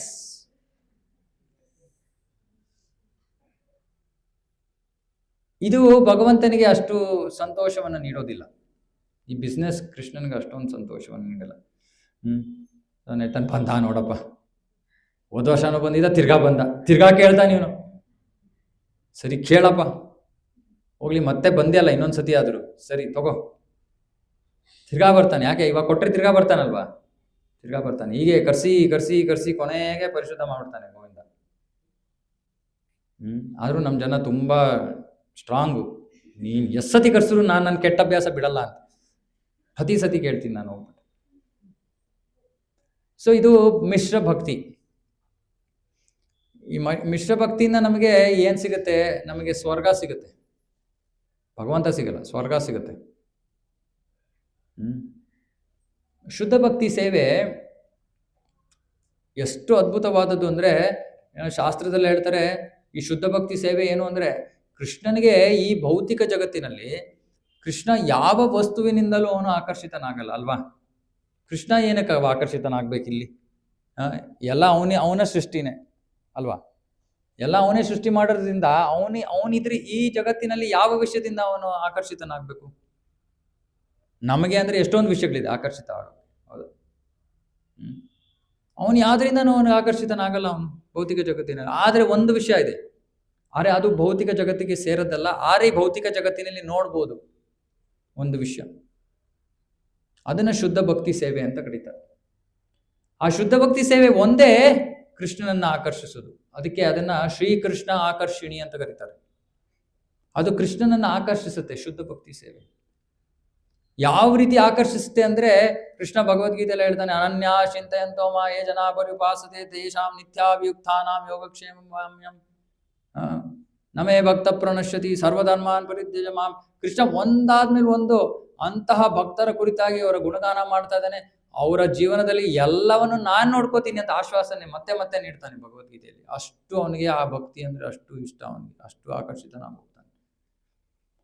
ಶಾಸ್ತ್ರದಲ್ಲಿ ಹೇಳ್ತಾರೆ, ಕೃಷ್ಣ ಆ ಭಕ್ತನ ಕೈ ಗೊಂಬೆ ಆಗ್ಬಿಡ್ತಾನಂತೆ. ಯಾರು ಶುದ್ಧ ಭಕ್ತಿ ಸೇವೆಯನ್ನು ಮಾಡ್ತಾನೋ ಅಂತ ಭಕ್ತನ ಕೈ ಗೊಂಬೆ ಅಂದ್ರೆ ಆಟ ಆಡಿಸ್ಬಿಡ್ಬೋದು ಅಲ್ವಾ. ಯಶೋಧ ಏನ್ ಮಾಡಿದ್ಲು? ಕೃಷ್ಣನ್ಗೆ ಕಟಾಕದ್ಲು. ಸೊ ಕಟ್ಟಾಕೋ, ಭಗವಂತನ ಕಟ್ಟಾಕೋ ಅಷ್ಟು ಶಕ್ತಿ ಯಾರಲ್ಲಿದೆ? ಶುದ್ಧ ಭಕ್ತಿ ಸೇವೆಯಲ್ಲಿದೆ. ಆ ಶುದ್ಧ ಭಕ್ತಿ ಸೇವೆ ತಾಯಿಯ ರೂಪದಲ್ಲಿ, ಯಶೋದೆಯ ರೂಪದಲ್ಲಿ ಇದ್ದಾಗ ಅವಳು ಅವನನ್ನ ಕಟಾಕ್ತಾನೆ. ಅದೇ ಅವನ ಸ್ನೇಹಿತರ ರೂಪದಲ್ಲಿದ್ದಾಗ ಅವ್ರೇನ್ ಮಾಡ್ತಾರೆ? ಅವನ ಹೆಗಲ ಮೇಲೆ ಕೂತ್ಕೋತಾರೆ. ನಿಮ್ಗೊಂದು ಏಣಿ ಕೊಡ್ತೀನಿ, ಭಗವಂತನ ಹೆಗಲ ಮೇಲೆ ಹೋಗಿ ಕೂತ್ಕೊಳ್ಳಿ ಅಪ್ಪ ಅಂದ್ರೆ ಆಗತ್ತ ನಮ್ಗೆ? ಸೊ ಇದು ಶುದ್ಧ ಭಕ್ತಿ ಸೇವೆ. ಆ ಶುದ್ಧ ಭಕ್ತಿ ಸೇವೆ ಪರಾಕಾಷ್ಠ ಅಂದ್ರೆ ಎಲ್ಲಕ್ಕಿಂತ ಅತ್ಯುತ್ಕೃಷ್ಟವಾದ ಹಂತ. ಶುದ್ಧ ಭಕ್ತಿ ಸೇವೆ ಅತ್ಯುತ್ಕೃಷ್ಟವಾದ ಹಂತ ಕೃಷ್ಣ ಲೋಕದಲ್ಲಿದೆ. 2 ಲೋಕ ಇದೆ, ಒಂದು ವೈಕುಂಠ ಲೋಕ, ಇನ್ನೊಂದು ಗೋಲೋಕ. ವೈಕುಂಠ ಲೋಕ ಅಂದ್ರೆ ವಿಷ್ಣುವಿನ ಲೋಕ ಅಥವಾ ನಾರಾಯಣನ ಲೋಕ. ಗೋಲೋಕ ಅಂದ್ರೆ ಕೃಷ್ಣ ಲೋಕ. ಇವಾಗ ನೀವು ವೈಕುಂಠಕ್ಕೆ ಹೋಗ್ಬಿಟ್ಟು ನಾನು ನಾರಾಯಣನ ಹೆಗಲ ಮೇಲೆ ಹತ್ತೀನಿ ಅಂದ್ರೆ ಓಡಿಸ್ತಾರೆ, ವಾಪಸ್ ಹೋಗಿ ನೀನು ವಾಪಸ್ ಭಾರತ ಇದಕ್ಕೂ ಉಳಿಮಾಗ ಹೋಗಿ ವಾಪಸ್. ಯಾಕಂದ್ರೆ ವೈಕುಂಠದಲ್ಲಿ ಅದು ಆಗಲ್ಲ, ವೈಕುಂಠದಲ್ಲಿ ಅದು ಅಲೌಡ್ ಇಲ್ಲ. ಭಗವಂತನ ಹೆಗಲ ಮೇಲೆ ಕೂತ್ಕೊಳ್ಳೋ, ಅವನು ಭಗವಂತ, ಅವನು ದೇವರು, ಅವನು ಅವನು ಶ್ರೇಷ್ಠ, ನಾನು ದಾಸ, ನಾನು ಇಲ್ಲಿ ನಿಂತ್ಕೊಂಡು ಅವನ ಆರಾಧನೆಯನ್ನ ಮಾಡ್ಬೇಕಲ್ವಾ. ಪದ್ದಂಡಿ ಜರ್ಗಂಡಿ ಅಷ್ಟೇ ನಮ್ದು. ಅಲ್ಲಿ ಹೋಗ್ಬೇಕು, 1 ಸೆಕೆಂಡ್ ನೋಡ್ಬೇಕು, ಹೋಗ್ತಾ ಇರ್ಬೇಕು, ಅಷ್ಟೇ ನಮ್ಮ ಕೆಲಸ. ಸೊ ವೈಕುಂಠದಲ್ಲಿ ನಮಗೆ ಇದಕ್ಕೆ ಅವಕಾಶ ಇಲ್ಲ. ಓಕೆ. ಆದರೆ ಶುದ್ಧ ಭಕ್ತಿ ಸೇವೆ ಅದು ಕೃಷ್ಣನ ಆಕರ್ಷಿಸೋದು. ಶುದ್ಧ ಭಕ್ತಿ ಸೇವೆ ಹೆಂಗೆ ಅಂದ್ರೆ, ಆ ಭಕ್ತರು ಕೃಷ್ಣ ದೇವರು ಅಂತಾನೆ ಮರ್ತೋಗ್ಬಿಡ್ತಾರೆ. ಅಷ್ಟು ಶ್ರೇಷ್ಠವಾದ ಭಕ್ತಿ ಅದು. ಸೊ ಈ ಶುದ್ಧ ಭಕ್ತಿ ಕೃಷ್ಣನ ಆಕರ್ಷಿಸಿದೆ. ಇವಾಗ ಇದಕ್ಕೆ 1-2 ಉದಾಹರಣೆಗಳನ್ನ ತಗೊಳ್ಳೋಣ, ನಮ್ಗೆ ಅರ್ಥ ಆಗತ್ತವಾಗ ಈ ಶುದ್ಧ ಭಕ್ತಿ ಸೇವೆ ಅಂದ್ರೆ ಏನು, ಜೀವನದಲ್ಲಿ ನಾವು ಏನ್ ಮಾಡ್ಬೇಕು, ಹೇಗೆ ಫಾಲೋ ಮಾಡ್ಬೇಕು ಅನ್ನೋದು. ನಿಮ್ಗೆಲ್ಲ ಗೊತ್ತಿರುವಂತ ಉದಾಹರಣೆ ಸುಧಾಮ. ಎಲ್ಲರಿಗೂ ಗೊತ್ತಲ್ವಾ ಸುಧಾಮ? ಈ ಸುಧಾಮನ ಕತೆ ನಾನು ಇದುವರೆಗೂ ಒಂದು 1000 ಸತಿ ಹೇಳಿದ್ದೀನಿ ಅನ್ಸುತ್ತೆ. ಆದ್ರೆ ಪ್ರತಿ ಸತಿ ಹೇಳಿದಾಗೆಲ್ಲ ಇನ್ನೂ ಹೆಚ್ಚು ಆನಂದ ಆಗತ್ತೆ ಇದನ್ನು ಕೇಳಿ. ಸುಧಾಮ ಪಾಪ ಬಹಳ ಬಡವ, ಬ್ರಾಹ್ಮಣ, ಬಹಳ ಬಡವ. ಅವನ ಹತ್ರ ಏನು ಹಣ ಇಲ್ಲ ಪಾಪ. ಎಷ್ಟು ಬಡತನ ಅಂದ್ರೆ ಮನೆಯಲ್ಲಿ ಊಟ ಮಾಡೋದಕ್ಕೆ ಏನೂ ಇಲ್ಲ, ಏನಂದ್ರೆ ಏನೂ ಇಲ್ಲ. ಈಗಿನ ಕಾಲದಲ್ಲಿ ನಮ್ಮ ಮಕ್ಕಳಿಗೆ ಕೊಟ್ರೆ ಏನಾದ್ರು ಚೆನ್ನಾಗಿಲ್ಲ ಇನ್ನೇನಾದ್ರು ಕೊಡಿ ಅಂತಾರೆ. ಪಾಪ ಅವನ ಮನೆಯಲ್ಲಿ ತಿನ್ನಕ್ಕೆ ಏನಂದ್ರೆ ಏನೂ ಇರಲಿಲ್ಲ. ಸರಿ, ಪಾಪ ಅವನ ಹೆಂಡತಿ ಬಹಳ ದುಃಖ ಪಡ್ತಾಳೆ. ಯಾಕೆ ದುಃಖ? ನನ್ನ ಗಂಡ ನನಗೇನು ತಂದು ಕೊಡ್ತಾ ಇಲ್ಲ ಅಂತ ದುಃಖ ಅಲ್ಲ. ಅವಳಿಗೆ ಪಾಪ ದುಃಖ ಏನು ಅಂದ್ರೆ, ನನ್ನ ಕೈಯಾರೆ ನಾನು ನನ್ನ ಗಂಡನಿಗೆ ಯಾವ ರೀತಿಯಲ್ಲೂ ಸೇವೆ ಮಾಡಕ್ ಆಗ್ತಾ ಇಲ್ವಲ್ಲ ಅನ್ನೋ ಒಂದು ದುಃಖದಲ್ಲಿ ಅವಳು ತನ್ನ ಪತಿ ಹತ್ರ ಬಂದು ಹೇಳ್ತಾಳೆ, ಸ್ವಾಮಿ, ನೀವು ನಿಮ್ಮ ಸ್ನೇಹಿತರು, ನೀವು ಸ್ಕೂಲಲ್ಲಿದ್ದಾಗ, ಗುರುಕುಲದಲ್ಲಿದ್ದಾಗ ನಿಮಗೆ ಬಹಳ ಪ್ರಿಯ ಸ್ನೇಹಿತರು ಅಂತ ನೀವು ಹೇಳಿದ್ರಿ ಕೃಷ್ಣ. ಆ ಕೃಷ್ಣ ಇವಾಗ ದ್ವಾರಕೆಯಲ್ಲಿ ದೊಡ್ಡ ಸ್ಥಾನದಲ್ಲಿದ್ದಾನೆ, ಅರಮನೆಯಲ್ಲಿದ್ದಾನೆ. ನೀವು ಯಾಕೆ ಅವನ ಹತ್ರ ಹೋಗಿ ನಮ್ಮ ಕಷ್ಟದ ಬಗ್ಗೆ ಹೇಳ್ಕೊಳ್ಬಾರ್ದು? ಖಂಡಿತ ಅವನು ಏನಾದ್ರು ಕೊಟ್ಟೇ ಕೊಡ್ತಾನೆ. ಅಷ್ಟು ದೊಡ್ಡ ಮನುಷ್ಯ, ನಮಗೇನು ಜಾಸ್ತಿ ಬೇಡ, ಒಂಚೂರು ಕೊಟ್ಟರೆ ಸಾಕು. ಸುಧಾಮ ಯೋಚನೆ ಮಾಡ್ತಾನೆ, ತುಂಬಾ ದಿನ ಆಗಿದೆ ಅಲ್ಲ ನನ್ನ ಸ್ನೇಹಿತನನ್ನು ನೋಡಿ, ಸರಿ ಇದೇ ಅವಕಾಶವನ್ನು ತಗೊಂಡು ನಾನು ದ್ವಾರಕೆಗೆ ಹೋಗ್ತೀನಿ. ಅರೆ ಸುಧಾಮನ ಮನಸ್ಸಿನಲ್ಲಿ ಕೃಷ್ಣನಿಂದ ಏನಾದರೂ ಕೇಳಬೇಕು ಅನ್ನೋ ಮನಸ್ಸೇ ಇರ್ಲಿಲ್ಲ ಅವನಿಗೆ. ಅವನ ಉದ್ದೇಶ ಒಂದೇ, ನಾನು ಕೃಷ್ಣನ ಹೋಗಿ ನೋಡ್ತೀನಿ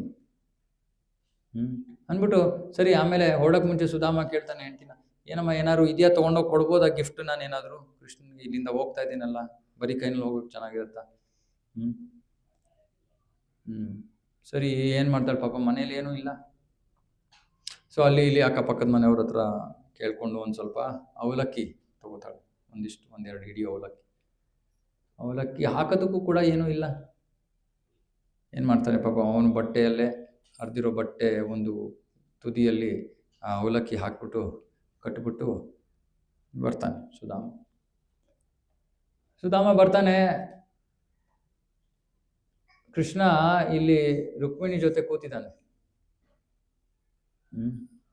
ಅರಮನೆಯಲ್ಲಿ. ಇಬ್ರು ಕೂತಿದ್ದಾರೆ, ಎಷ್ಟೊಂದು ಜನ ಸೇವಕರು ಗಾಳಿ ಬೀಸ್ತಾ ಇದ್ದಾರೆ ಇತ್ಯಾದಿ. ಕೃಷ್ಣ ದೂರದಿಂದ ಕೂತಿರೋ ಜಾಗದಿಂದ ಅಲ್ಲಿ ಬಾಗಿಲಲ್ಲಿ ಸುಧಾಮ ಬರ್ತಾ ಇರೋದನ್ನು ನೋಡ್ತಾನೆ. ಸುಧಾಮ ಬರ್ತಾ ಇರೋದನ್ನು ನೋಡಿದ ತಕ್ಷಣ ಕೃಷ್ಣನಿಗೆ ಎಷ್ಟು ಆನಂದ ಆಗುತ್ತೆ ಅಂದ್ರೆ, ಎದ್ದು ಅವನ ಜಾಗದಿಂದ ಅವನು ಓಡೋಗ್ತಾನೆ ಕೃಷ್ಣನ ಹತ್ರ, ಸುಧಾಮನ ಹತ್ರ. ಅಷ್ಟೊಂದು ಸಂತೋಷ. ಸುಧಾಮನ್ನ ಆಲಿಂಗನ ಮಾಡಬೇಕು, ಅಪ್ಕೋಬೇಕು ಅಂತ. ರುಕ್ಮಿಣಿ ನೋಡ್ತಾ ಇದ್ರೆ, ಇದೇನಿದು, ನನ್ನ ಪತಿ ಯಾರಿಂದ ಹೋಗ್ತಾ, ಯಾರಿವರು ಈ ತರ ವಸ್ತ್ರ ಹಾಕೊಂಡು ಬಂದಿದ್ದಾರೆ?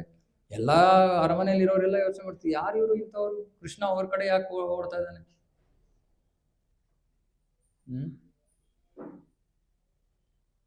ಸರಿ, ಕೃಷ್ಣ ಓಡ್ತಾನೆ, ಸುಧಾಮನ್ನ ಆಲಿಂಗನ ಮಾಡ್ತಾನೆ, ಮತ್ತೆ ಕರ್ಕೊಂಡು ಬರ್ತಾನೆ ಸುಧಾಮನ. ಎಲ್ಲಿಗೆ?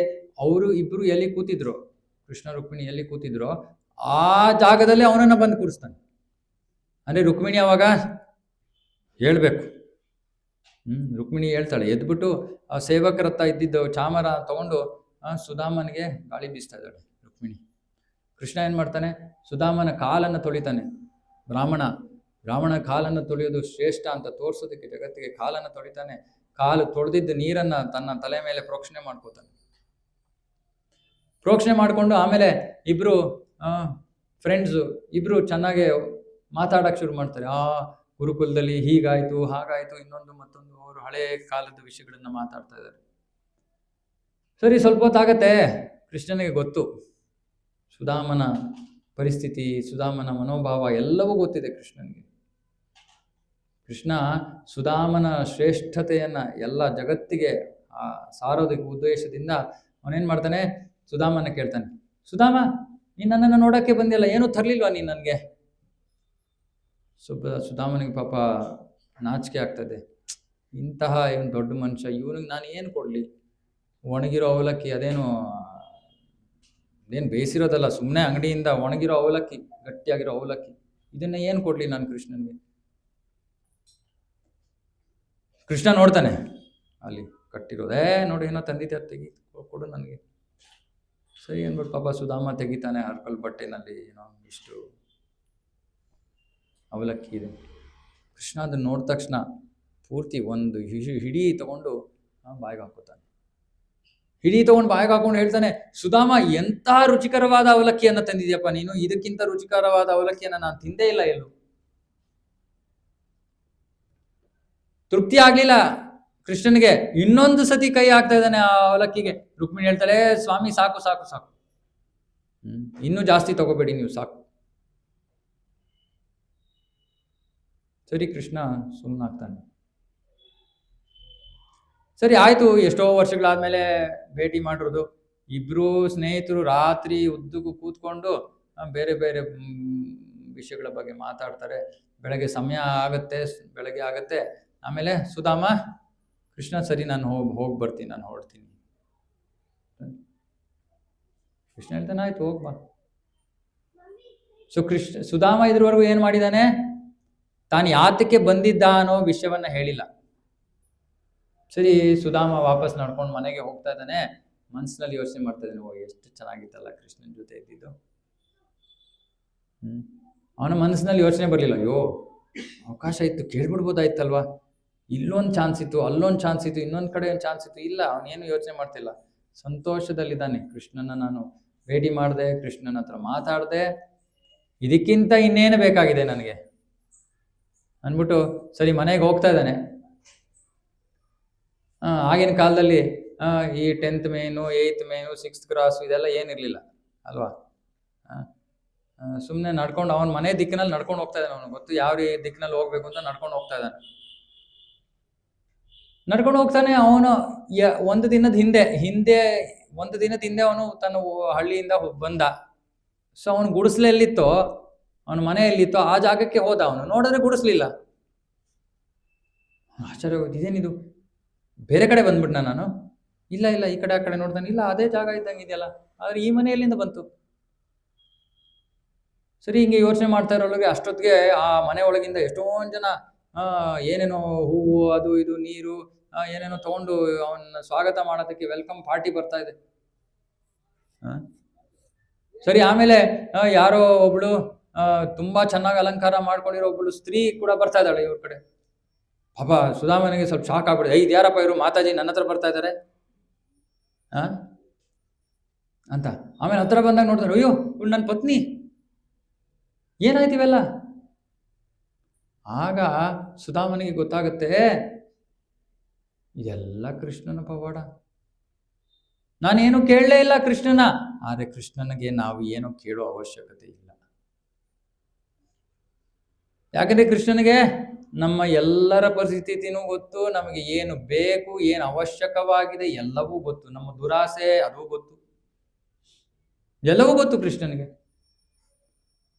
ಸೊ ಕೃಷ್ಣನ ಹತ್ರ ಯಾರು ಈ ನಂಬಿಕೆಯೊಂದಿಗೆ ಕೃಷ್ಣನ ಹತ್ರ ಹೋಗಿ ಯಾರು ಏನನ್ನು ಕೇಳೋದಿಲ್ವೋ ಅವರು ಪರಿಶುದ್ಧ ಭಕ್ತರು. ಸುಧಾಮ ಅಂತಹ ಪರಿಶುದ್ಧ ಭಕ್ತ. ಹಾಗಾಗಿ ಅವನು ಬಾಯಿ ಬಿಟ್ಟು ಏನನ್ನೂ ಕೇಳಿಲ್ಲ. ಕೃಷ್ಣನಿಗೆ ಗೊತ್ತಿತ್ತು ಅವನಿಗೆ ಏನು ಕೊಡಬೇಕು ಅಂತ, ಕೃಷ್ಣ ಅದನ್ನು ಕೊಟ್ಟ. ಇದರಿಂದ ನಾವೇನು ತಿಳ್ಕೊಬೋದು? ಕೃಷ್ಣ ಭಗವದ್ಗೀತೆಯಲ್ಲಿ ಮಾತು ಕೊಟ್ಟಿದ್ದಾನೆ, ಯೋಗಕ್ಷೇಮ ವಾಮ್ಯಂ ಅಂತ. ನಾವು ಅದನ್ನು ಡೌಟ್ ಮಾಡೋ ಅವಶ್ಯಕತೆ ಇಲ್ಲ, ಡೌಟ್ ಮಾಡ್ಬೇಕಾಗಿಲ್ಲ. ಕೃಷ್ಣ ಹೇಳ್ತಾ ಇದ್ದಾನೆ ನಾನು ಮಾಡ್ತೀನಿ ಅಂದ್ರೆ ಮಾಡ್ತಾನೆ. ಅರೆ ಯಾರಿಗೆ ಮಾಡ್ತಾನೆ?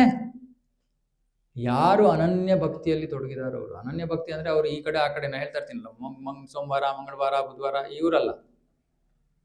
ಏಕೇಹ ಗುರುನಂದನ, ಕೇವಲ ಭಗವಂತನ ಹತ್ರ ಮಾತ್ರ ಹೋಗೋರು. ಯಾವಾಗಲೂ ನಮಗೆ ಭಗವಂತನ ಪ್ರತಿ ಶರಣಾಗತಿ ಅಂದ್ರೆ ನಾವು ಮಕ್ಕಳು ತಂದೆ ತಾಯಂದ್ರ ಮೇಲೆ ಹೇಗೆ ಅವಲಂಬಿತರಾಗಿರ್ತಾರೆ ಇದನ್ನ ಜ್ಞಾಪಿಸ್ಕೋಬೇಕು. ಮಕ್ಕಳು ಯೋಚನೆ ಮಾಡಲ್ಲ, ಇವತ್ತು ನನಗೆ ಈ ಪ್ರಾಬ್ಲಮ್ ಬಂದಿದೆ, ಮೋಸ್ಟ್ಲಿ ನಮ್ಮ ಅಪ್ಪ ಅಮ್ಮಂಗೆ ಆಗಲ್ಲ ಅನ್ಸುತ್ತೆ ಇದು ಕೈಯಲ್ಲಿ, ನಾನು ಪಕ್ಕದ ಮನೆಯವ್ರ ಹತ್ರ ಹೋಗಿ ಕೇಳ್ತೀನಿ ಅಂತ ಯೋಚನೆ ಮಾಡ್ತಾರ ಮಕ್ಕಳು. ಇಲ್ಲ, ಅವ್ರಿಗೆ ಇನ್ಯಾರೋ ಗೊತ್ತೇ ಇಲ್ಲ.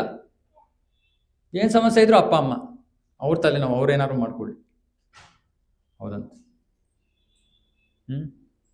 ಸೊ ಹಾಗಾಗಿ ಈ ರೀತಿ ಯಾರು ಸಂಪೂರ್ಣ ಇದಕ್ಕೆ ಶರಣಾಗತಿಯ ಒಂದು ಅಂಗ ಇದು. ರಕ್ಷಿಷ್ಯತೀತಿ ವಿಶ್ವಾಸ, ಕೃಷ್ಣ ರಕ್ಷಣೆ ಕೊಡ್ತಾನೆ. ಆ ನಂಬಿಕೆ ಯಾರಲ್ಲಿದೆಯೋ ಅವರು ಕೃಷ್ಣನ ಹತ್ರ ಏನೂ ಕೇಳಲ್ಲ. ಕೃಷ್ಣ ಏನು ಕೊಟ್ಟರು ಇದು ನನ್ನ ಒಳ್ಳೇದಕ್ಕೆ ಅಂತ ಸ್ವೀಕಾರ ಮಾಡ್ತಾರೆ. ಆದ್ರೆ ನಾವೇನು ಅನ್ಕೋತೀವಿ, ಕೃಷ್ಣನಿಗೆ ಸ್ವಲ್ಪ ಬುದ್ಧಿ ಕಡಿಮೆ ಅಲ್ವಾ ಪೂಜಾರಿ ಪ್ರಭು, ನಾವು ಸ್ವಲ್ಪ ಜಾಸ್ತಿ ಬುದ್ಧಿವಂತರು ಭಗವಂತನಿಗಿಂತ. ಹಾಗಾಗಿ ನಾವೇ ಹೇಳ್ಬೇಕು ಕೃಷ್ಣನ್ಗೆ ಅಲ್ವಾ, ಏನನ್ಸುತ್ತೆ ಬರಾ ಪ್ರಭು? ನಮ್ಮ ಪ್ರಾಬ್ಲಮ್ಗೆ ಸೊಲ್ಯೂಷನ್ ನಾವೇ ಹೇಳ್ಬೇಕು. ಪಾಪ ಅವನಿಗೆ ಗೊತ್ತಿರುತ್ತೆ, ಅದು ಎಷ್ಟೊಂದು ಜನ ಇದ್ದಾರೆ ಅವನಿಗೆ. ಯೋಚನೆ ಮಾಡಿ ಮಾಡಿ ಮಾಡಿ ಪಾಪ ತಲೆ ನೋವು ಬಂದ್ಬಿಟ್ಟಿರುತ್ತೆ, ಬುದ್ಧಿ ಕಡಿಮೆ ಆಗ್ಬಿಟ್ರೆ ಆಮೇಲೆ ನನ್ನ ಪ್ರಾಬ್ಲಮ್ ಬರೋ ಅಷ್ಟೊತ್ತಿಗೆ ಸೊ ನಾನೇ ಹೇಳ್ಬಿಡ್ತೀನಿ.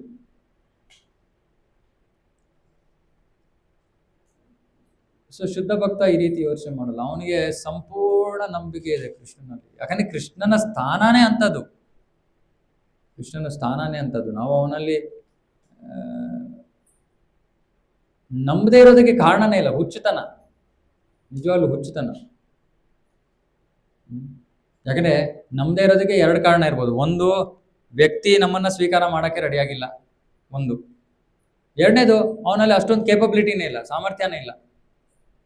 ಕೃಷ್ಣನಲ್ಲಿ ಎರಡು ಪ್ರಾಬ್ಲಮ್ಮು ಇಲ್ಲ ಅಲ್ವಾ. ರಾಮನವಮಿ ದಿನ ನಾವೇನು ಹೇಳಿದ್ವಿ, ಶರಣಾಗತಿ ಅಂದ್ರೇನು? ಸುಮ್ಮನೆ ಭಗವಂತ ನಾನು ನಿನ್ನವನು ಅಷ್ಟೇ, ಕ್ಲೋಸ್. ಇನ್ನೇನು ಕ್ವಾಲಿಫಿಕೇಶನ್ ಕೇಳ್ತಾ ಇಲ್ಲ ಅವನು ಕೃಷ್ಣ. ನಮ್ಮ ಶರಣಾಗತಿಯನ್ನು ಸ್ವೀಕಾರ ಮಾಡಕ್ಕೆ ಅವನು ಇನ್ನೇನು ಬೇಕು ಅಂತ ಹೇಳ್ತಾ ಇಲ್ಲ. ಮತ್ತೆ ಸರ್ವಲೋಕ ಮಹೇಶ್ವರಂ, ಕೃಷ್ಣ ಹೇಳಿದ ನಾನು ಎಲ್ಲ ಲೋಕಗಳ ಮಹೇಶ್ವರ, ಎಲ್ಲ ಶಕ್ತಿ ನನ್ನಿಂದ ಬಂದಿರೋದು, ಎಲ್ಲವೂ ನನ್ನ ಆಜ್ಞೆ ಪ್ರಕಾರ ನಡೀತಿರೋದು. ಸೊ ಅವನಿಗೆ ನಮಗೆ ರಕ್ಷಣೆ ಕೊಡಕ್ಕಾಗ್ಲಿ, ನಮಗೆ ಏನಾದ್ರು ಏನು ಅವಶ್ಯಕವೋ ಇದೆಯೋ ಅದನ್ನು ಕೊಡಕ್ಕಾಗ್ಲಿ ಅವನಿಗೆ ಸಂಪೂರ್ಣ ಶಕ್ತಿ ಇದೆ. ಸೊ ಹಾಗಾಗಿ ಶುದ್ಧ ಭಕ್ತರು ಇದನ್ನ ಡೌಟ್ ಮಾಡಲ್ಲ, ಅವರು. ನಾವು ಕೇಳ್ತೀವಿ ಅದೇ ನಮಗೆ ಡೌಟ್. ನೆನೆ ಯಾರೋ ಕೇಳ್ತಾ ಇದ್ರು ನನ್ನ, ಹೇಳಿದ್ರಿ ಶುದ್ಧ ಭಕ್ತರು ಅಂದ್ರೆ ಅವ್ರು ಭಗವಂತನ ಹತ್ರ ಏನೂ ಕೇಳೋದೇ ಇಲ್ಲ, ಸರಿ ಅವ್ರು ಇವತ್ತು ಊಟ ಮಾಡಕ್ ಹೋಗದೆ ಒಂದೇ ಕಡೆ ಕೂತಿರೋ ಅವ್ರಿಗೆ ಊಟ ಬರುತ್ತಾ? ಏನನ್ಸುತ್ತೆ ನಿಮ್ಗೆ? ಬರುತ್ತೆ, ಬಂದೇ ಬರುತ್ತೆ ಅಲ್ಲ. ಆ ಕನಕನ ಕಿಂಡಿನೇ ಆಗೋಯ್ತಂತೆ. ಇನ್ನೇನು ಒಂದು ಊಟ ಕೊಡೋದೇನು ದೊಡ್ಡ ವಿಷಯನ? ಆ ಕಾಡಿನಲ್ಲಿರೋ ಆನೆಗೂ ಕೂಡ ಭಗವಂತ ಊಟ ಕೊಡ್ತದೆ, ನಮ್ಗೆ ಕೊಡಲ್ವಾ? ಅದೇನು ಕಡಿಮೆನಾ ತಿನ್ನತ್ತೆ? ಸೊ ಹಾಗಾಗಿ ಇದು ಸುಮ್ಮನೆ ನಂಬಿಕೆಯ ವಿಷಯ ಅಷ್ಟೇ, ಶ್ರದ್ಧೆ. ಅದಕ್ಕೆ ಈ ವಿಷಯವನ್ನ ನಾವು ಭಕ್ತರಿಂದ ಶ್ರವಣ ಮಾಡೋದು. ಯಾಕೆ? ಭಕ್ತರಲ್ಲಿ ಶ್ರದ್ಧೆ ಇರುತ್ತೆ. ಶ್ರದ್ಧೆ ಇರುವಂತ ಭಕ್ತರಿಂದ ಶ್ರವಣ ಮಾಡಿದ್ರೆ ನಮ್ಮ ಶ್ರದ್ಧೆನೂ ಕೂಡ ಹೆಚ್ಚಾಗುತ್ತೆ. ಇವ್ರು ಏನ್ ಕಾನ್ಫಿಡೆಂಟ್ ಆಗಿ ಹೇಳ್ತಾ ಇದಾರಲ್ಲ. ಇದು ಶುದ್ಧ ಭಕ್ತಿ ಸೇವೆ. ಸೊ ಅದಕ್ಕೆ ಕೃಷ್ಣ ಹೇಳ್ತಾ ಇದ್ದಾನೆ, ಕೃಷ್ಣನ್ಗೆ ನಾವು ತೃಪ್ತಿಯನ್ನ ಕೊಡಕ್ಕೆ ಪ್ರಯತ್ನ ಮಾಡಿದ್ರೆ ಕೃಷ್ಣ ನಮ್ಮ ಸರ್ವಸ್ವವನ್ನು ನೋಡ್ಕೋತಾನೆ. ಅದು ನಿಜವಾಗ್ಲೂ ಶುದ್ಧ ಭಕ್ತರ ಆಲೋಚನೆ ಅದಲ್ಲ. ಇವಾಗ ಪ್ರಭುಪಾದರು 70ನೇ ವಯಸ್ಸಿನಲ್ಲಿ ಭಾರತದಿಂದ ಅಮೆರಿಕಾಗೆ ಹೋದ್ರು. ಪ್ರಭುಪಾದರು ಹೋದಾಗ ಪ್ರಭುಪಾದ್ರ ಹತ್ರ 40 ರೂಪಾಯಿ ಇತ್ತು. ಅದನ್ನು ಅಮೆರಿಕಾದಲ್ಲಿ ಉಪಯೋಗಿಸಕ್ ಆಗಲ್ಲ, ನಾನ್ ಎಕ್ಸ್ಚೇಂಜಬಲ್ ಕರೆನ್ಸಿ ಅಂತಾರೆ ಅದನ್ನ. ಅಂದ್ರೆ ಅವ್ರು ಅಮೆರಿಕಾಗೆ ಹೋದ ತಕ್ಷಣ ಆ 40 ರೂಪಾಯಿನ ಹರಿದ್ಬಿಟ್ಟು ಡಸ್ಟ್ಬಿನ್ಗೆ ಹಾಕ್ಬಿಡ್ಬೋದಾಗಿತ್ತು. ಅದಿದ್ರು ಒಂದೇ, ಇಲ್ಲದಿದ್ರು ಒಂದೇ, ವೇಸ್ಟ್ ಪೀಸ್ ಆಫ್ ಪೇಪರ್ ಅದು. ಮತ್ತೆ ಪ್ರಭುಪಾದ್ರ ಲೀಲಾಮೃತದಲ್ಲಿ ವರ್ಣನೆ ಇದೆ, ಅವರು ಅಮೆರಿಕಾದಲ್ಲಿ ಅಲ್ಲಿ ಶಿಪ್ಪಿಂದ ಹಡಗಿಂದ ಇಳಿದ್ರೆ ಅವ್ರಿಗೆ ಲೆಫ್ಟ್ ಹೋಗ್ಬೇಕೋ ರೈಟ್ ಹೋಗ್ಬೇಕೋ ಗೊತ್ತಿಲ್ವಂತೆ, ಎಲ್ಲಿಗೆ ಹೋಗ್ಬೇಕು ಅಂತ ಗೊತ್ತಿಲ್ಲ, ಹೊರಟು ಬಂದಿದ್ದಾರೆ ಭಾರತದಿಂದ. ನೋಡಿ ಎಂತ ಶರಣಾಗತಿ ಅದು. ಆ ಕೈಯಲ್ಲಿ ಒಂದು ಪೈಸಾ ದುಡ್ಡಿಲ್ಲ, ಎಲ್ಲಿಗೆ ಹೋಗ್ಬೇಕು, ಎಡಗಡೆ ಹೋಗ್ಬೇಕು ಬಲಗಡೆ ಹೋಗ್ಬೇಕು ಗೊತ್ತಿಲ್ಲ. ಮತ್ತೆ ಪ್ರಭುಪಾದರು ಒಂದು ವರ್ಷದ ತನಕ ಕಷ್ಟಪಡ್ತಾರೆ ಅಮೆರಿಕಾದಲ್ಲಿ. ಯಾರು ಅವರ ಮಾತನ್ನ ಕೇಳಕ್ಕೆ ಬರ್ತಾ ಇಲ್ಲ, ಯಾರು ಜಗದ್ಗುರು ಅವರು. ಇವತ್ತು ಅವ್ರು ಇಲ್ಲದೆ ಇದ್ರೆ ನಾವ್ ಯಾರು ಇವತ್ತು ಇಲ್ಲಿ ಕೂತಿರ್ತಾ ಇರ್ಲಿಲ್ಲ. ಇಂತಹ ಮಹಾ ಆಚಾರ್ಯರನ್ನು ಶ್ರವಣ ಮಾಡಕ್ಕೆ ಯಾರು ಬರ್ತಾ ಇಲ್ಲ.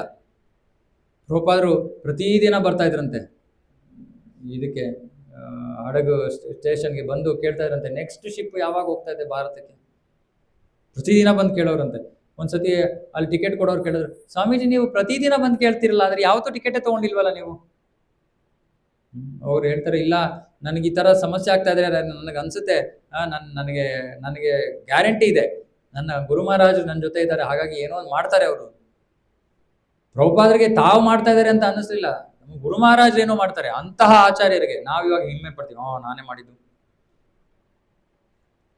ಸರಿ ಆಯ್ತು, ಆಮೇಲೆ ಭಗವಂತ ಕೃಪೆ ಕೊಡ್ತಾನೆ.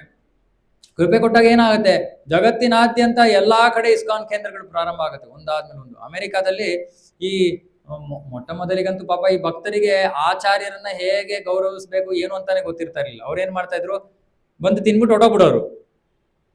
ಪ್ಲೇಟ್ ಎಲ್ಲ ಕ್ಲೀನ್ ಮಾಡೋರು ಯಾರು? ಪ್ರಭುಪಾದರು.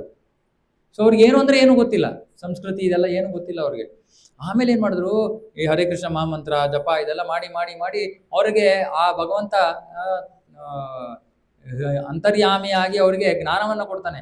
ಆ ಜ್ಞಾನವನ್ನ ತಿಳ್ಕೊಂಡು ಅವ್ರಿಗೆ ಗೊತ್ತಾಗ್ಬಿಡ್ತು, ಗುರುಗಳನ್ನ ದೇವರಂತೆ ನಾವು ಪೂಜಿಸ್ಬೇಕು ಅನ್ಬಿಟ್ಟು. ಅವಾಗ ಏನ್ ಮಾಡ್ತಾರೆ, ಅದಾದ್ಮೇಲೆ ಪ್ರಭುಪಾದರು ಎಲ್ಲೋದ್ರು ದೊಡ್ಡ ದೊಡ್ಡ ಕಾರು, ಎಲ್ಲಕ್ಕಿಂತ ಹೆಚ್ಚಿನ ಒಂದು ಐಶ್ವರ್ಯ ಎಲ್ಲವನ್ನು ಪ್ರಭುಪಾದರಿಗೋಸ್ಕರ ಅವ್ರು ಅರ್ಪಣೆ ಮಾಡ್ತಾರೆ. ಪ್ರಭುಪಾದರು ಎಷ್ಟೊಂದು ಜನ ಹೇಳ್ತಾರೆ, ಏನ್ ನೀವು ಸ್ವಾಮಿಗಳು, ನೀವು ವೈರಾಗ್ಯ ಇರ್ಬೇಕಲ್ವಾ, ಬಹಳ ಸೌಕರ್ಯಗಳು ಪ್ರಭುಪಾದರಿಗೆ ಕೊಟ್ಟರು. ಸರಿ ಆಯ್ತು, ಇವೆಲ್ಲ ನಡೀತಾ ಇತ್ತು ಅಮೆರಿಕಾದಲ್ಲಿ. ಆಮೇಲೆ ಪ್ರಭುಪಾದರು ಒಂದು ಸನ್ನಿವೇಶದಲ್ಲಿ ಭಾರತಕ್ಕೆ ಬರ್ತಾರೆ. ಆಗ ಭಾರತದಲ್ಲಿ ಪ್ರಚಾರ ಶುರು ಮಾಡಿರ್ತಾರೆ. ಬಾಂಬೆನಲ್ಲಿ ಒಂದು ದೇವಸ್ಥಾನ ಶುರು ಆಗಿರುತ್ತೆ, ಡೆಲ್ಲಿನಲ್ಲಿ ಒಂದು, ಹೈದರಾಬಾದ್ನಲ್ಲಿ ಒಂದು ಭುವನೇಶ್ವರನಲ್ಲಿ ಒಂದು ಸೈಟ್ ತಗೊಂಡಿರ್ತಾರೆ ಇಸ್ಕಾನ್ ಅವರು ದೇವಸ್ಥಾನವನ್ನ ಕಟ್ಟಕ್ಕೆ. ಆದ್ರೆ ಏನು ಸೌಕರ್ಯಗಳಿಲ್ಲ ಆ ಸೈಟ್ ಮೇಲೆ. ಇವತ್ತು ಅವರಿಲ್ಲ, ಗೌರ್ ಗೋವಿಂದ್ ಸ್ವಾಮಿ ಮಹಾರಾಜ್ ಅಂತ ಅವ್ರು ಇವತ್ತಿಲ್ಲ, ಅವರು ಭಗವದ್ಧಾಮಕ್ಕೆ ಹೋಗಿದ್ದಾರೆ ವಾಪಸ್ಸು. ಆವಾಗ ಅವರು ಆ ಒಂದು ಸೈಟ್ ಅನ್ನ ತಗೊಂಡು ಅಲ್ಲಿ ಪ್ರಭುಪಾದರು ಬರ್ತಾರೆ ಅನ್ನೋದಕ್ಕೆ ಏನು ಬೇರೆ ಇರಲಿಲ್ಲ. ಅಲ್ಲಿ 2 ಗುಡಿಸ್ಲು, ಖಾಲಿ ಸೈಟ್ ಮೇಲೆ 2 ಗುಡಿಸ್ಲು. ಗುಡಿಸ್ಲು ಅಂದ್ರೆ ಏನು? ಕಾಂಕ್ರೀಟ್ ಗುಡಿಸ್ಲಲ್ಲ, ಮಣ್ಣಿನ ಗುಡಿಸ್ಲು, ಸುಮ್ಮನೆ ಬೇಸಿಕ್. ಪ್ರಭುಪಾದರು ಬಂದರು. ಪ್ರಭುಪಾದರು ಬಂದು ಪ್ರಭುಪಾದರು ಇವಾಗ ಈ ಗುಡಿಸ್ನಲ್ಲಿ ಇರಬೇಕು. ಅಲ್ಲಿ ಅಮೆರಿಕಾದಲ್ಲಿ ದೊಡ್ಡ ದೊಡ್ಡ ಮಹಲ್ನಲ್ಲಿ ಇದ್ದವರು ಇಲ್ಲಿ ಬಂದು ಗುಡಿಸ್ನಲ್ಲಿ ಇರಬೇಕು. ಪ್ರಭುಪಾದರು ಏನು ಹೇಳಿದ್ರು? ಏನು ಹೇಳಿಲ್ಲ. ಪ್ರಭುಪಾದರು ಅವರ ಆ ಒಂದು ಐಶ್ವರ್ಯಕ್ಕೆ ಅಥವಾ ಈ ಸೌಕರ್ಯ ಯಾವುದಕ್ಕೂ ಅವರು ಅಂಟ್ಕೊಂಡಿರ್ಲಿಲ್ಲ. ಹಾಗಾದ್ರೆ ಅವರು ಪರಿಶುದ್ಧ ಭಕ್ತರು. ಅವರ ಉದ್ದೇಶ ಒಂದೇ, ಕೃಷ್ಣನ ಸೇವೆ ಆಗ್ಬೇಕಷ್ಟೇ. ನಾನು ಗುಡ್ಸ್ನಲ್ಲಿದ್ರು ಕೃಷ್ಣನ ಸೇವೆ, ನಾನು ಅರಮನೆಯಲ್ಲಿದ್ರು ಕೃಷ್ಣನ ಸೇವೆ, ಯಾವುದು ನನಗಲ್ಲ. 1 ಪೈಸಾ ನನಗೋಸ್ಕರ ಇಲ್ಲ, ಎಲ್ಲ ಕೂಡ ಭಗವಂತನ ಸೇವೆಗೋಸ್ಕರ. ಸೊ ಹೀಗೆ ಶುದ್ಧ ಭಕ್ತರು ಅಂದ್ರೆ ಅವ್ರಿಗೆ ಯಾವ ಪರಿಸ್ಥಿತಿಯಲ್ಲಿದ್ರೂ ಕೂಡ ಅವರ ಉದ್ದೇಶ, ಮನಸ್ಸಿನಲ್ಲಿ ಯೋಚನೆ ಒಂದೇ, ಕೃಷ್ಣನ ಸೇವೆಯನ್ನ ಹೇಗೆ ನಾನು ಚೆನ್ನಾಗಿ ಮಾಡ್ಬೋದು ಅಷ್ಟೇ. ಅದನ್ನ ನಾವು ಪ್ರಯತ್ನ ಮಾಡಬೇಕು. ಇದನ್ನ ನಾವು ಪ್ರಯತ್ನ ಮಾಡಬೇಕು. ಇದನ್ನ ಯಾವಾಗ ನಾವು ಪ್ರಯತ್ನ ಮಾಡ್ತೀವಿ ಅಂದ್ರೆ ಎಲ್ಲರೂ ಒಂದೇ ದಿಕ್ಕಿನಲ್ಲಿ ಹೋಗ್ಬೇಕು. ಇವಾಗ ನೋಡಿ, ನಮ್ಮ ಮನೆಗಳಲ್ಲಿ ನಮ್ಮ ಸೆಕೆ ಹಾಕೊಂಡ್ರೆ, ಸೆಕೆ ಆದ್ರೆ AC ತರ್ತೀವಿ, ಇನ್ನೊಂದು ಮಾಡ್ತೀವಿ, ಮತ್ತೊಂದು ಮಾಡ್ತೀವಿ. ಇಲ್ಲಿ ನಾವು ಭಗವಂತ ಸೆಕೆಯಲ್ಲಿ ಇಷ್ಟು ದಿನ ಕೂತಿದ್ದ. ಯಾರು ಯೋಚನೆ ಮಾಡಿದ್ವ ನಾವು, ಭಗವಂತ ಇಷ್ಟೊಂದು ಸೆಕೆನಲ್ಲಿ ಇದ್ದಾನಲ್ಲ, ಅವನಿಗೇನು ಫ್ಯಾನ್ ಬೇಡವಾ? ನಾವಿಲ್ಲಿ 5ಕ್ಕೆ ಫ್ಯಾನ್ ಹಾಕೊಂಡು ಕೂತಿರ್ತೀವಿ ಅವನಿಗೆ. ಇದು ಶುದ್ಧ ಭಕ್ತಿ ಸೇವೆ. ಯಾಕಂದ್ರೆ ಕೃಷ್ಣ ವ್ಯಕ್ತಿ. ನನಗೆ ಸೆಕೆ ಆಗ್ತಾ ಇದ್ರೆ ಅವನಿಗೆ ಸೆಕೆ ಆಗ್ತಾ ಇಲ್ವಾ? ಇದು ಪ್ರೀತಿ. ಸೊ ನಾವೇನ್ ಮಾಡ್ಬೇಕು? ಪ್ರಭುಪಾದರಿಗೂ ಫ್ಯಾನ್ ಕೊಡ್ಬೇಕು, ಕೃಷ್ಣ, ರಾಧಾ, ಜಗನ್ನಾಥ್, ಬಲದೇವ್, ಸುಭದ್ರ ಅವ್ರಿಗೂ ಎಲ್ಲ ಫ್ಯಾನ್ ಕೊಡ್ಬೇಕು. ನಮಗೆ ಮಾತ್ರ ಫ್ಯಾನ್ ಹಾಕೊಳ್ಳೋದಲ್ಲ. ಶುದ್ಧ ಭಕ್ತಿ ಸೇವೆ ಅಂದ್ರೆ ಇದು. ಭಗವಂತ ಒಬ್ಬ ವ್ಯಕ್ತಿ, ಅವನಿಗೆ ನಾನು ಈ ಹೇಗೆ ಯಶೋಧ ಮಾತಾ ಕೃಷ್ಣನಿಗೆ ಆಹಾರವನ್ನ ತಿನ್ನಿಸ್ಬೇಕು. ಕೃಷ್ಣ ಊಟ ಮಾಡಲಿಲ್ಲ ಅಂದ್ರೆ ತೆಳ್ಳಗಾಗ್ಬಿಡ್ತಾನೆ, ಶಕ್ತಿ ಇರಲ್ಲ. ಇದು ತಾಯಿಯ ಪ್ರೀತಿ, ಇದು ಪ್ರೀತಿ. ಸೊ ಯಾರು ಈ ರೀತಿ ಜೀವನ ಮಾಡ್ತಾರೋ ಇಲ್ಲಿ ಅವರಿಗೆ, ಅವರು ಜೀವನದಲ್ಲಿ ಭಗವಂತ ಎಲ್ಲಾ ಸಮಸ್ಯೆಗಳನ್ನು ತಗೊಂಡ್ಬಿಡ್ತಾನೆ. ಅವ್ರ ಜೀವನದಲ್ಲಿ ಸಮಸ್ಯೆಗಳೇ ಇರಲ್ಲ. ಇದ್ರೂ ಕೂಡ ಅವ್ರಿಗೆ ಅದರಿಂದ ಏನು ಅಷ್ಟೊಂದು ಅಯ್ಯೋ ಇದು ಹೊಡಿ ಬಿಡಿ, ಏನೋ ಭಗವಂತ ಇದನ್ನು ನೋಡ್ಕೊತಾನೆ, ಜಾಸ್ತಿ ತಲೆನೇ ಕೆಡಿಸ್ಕೊಳ್ಳಲ್ಲ ಅವ್ರು. ನಾವೇನ್ ಮಾಡ್ತೀವಿ? ನಮ್ಮ ಜೀವನದ ಸಮಸ್ಯೆಗಳನ್ನ ಬಗೆಹರಿಸ್ಕೊಳ್ಳೋಕೆ ನಾವು ಪೂರ್ತಿ ಜೀವನ ಕಳಿತೀವಿ. ಜೀವನದಲ್ಲಿರೋ ಶಕ್ತಿ ಎಲ್ಲ ನಾವು ಅದಕ್ಕೆ ಹಾಕ್ತೀವಿ. ಶುದ್ಧ ಭಕ್ತರು ಏನ್ ಮಾಡ್ತಾರೆ? ತಮ್ಮಲ್ಲಿರೋ ಸಾಮರ್ಥ್ಯ ಎಲ್ಲ ಭಗವಂತನ ಸಂತೃಪ್ತಿ ಮಾಡಕ್ ಹಾಕ್ತಾರೆ. ಭಗವಂತ ಏನ್ ಮಾಡ್ತಾನೆ? ಅವ್ರ ಚಿಕ್ಕ ಪುಟ್ಟ ಚಿಲ್ಲರೆ ಸಮಸ್ಯೆಗಳನ್ನೆಲ್ಲ ಸಾಲ್ವ್ ಮಾಡ್ಬಿಡ್ತಾನೆ. ಅವನಿಗೇನು ದೊಡ್ಡ ವಿಷಯ.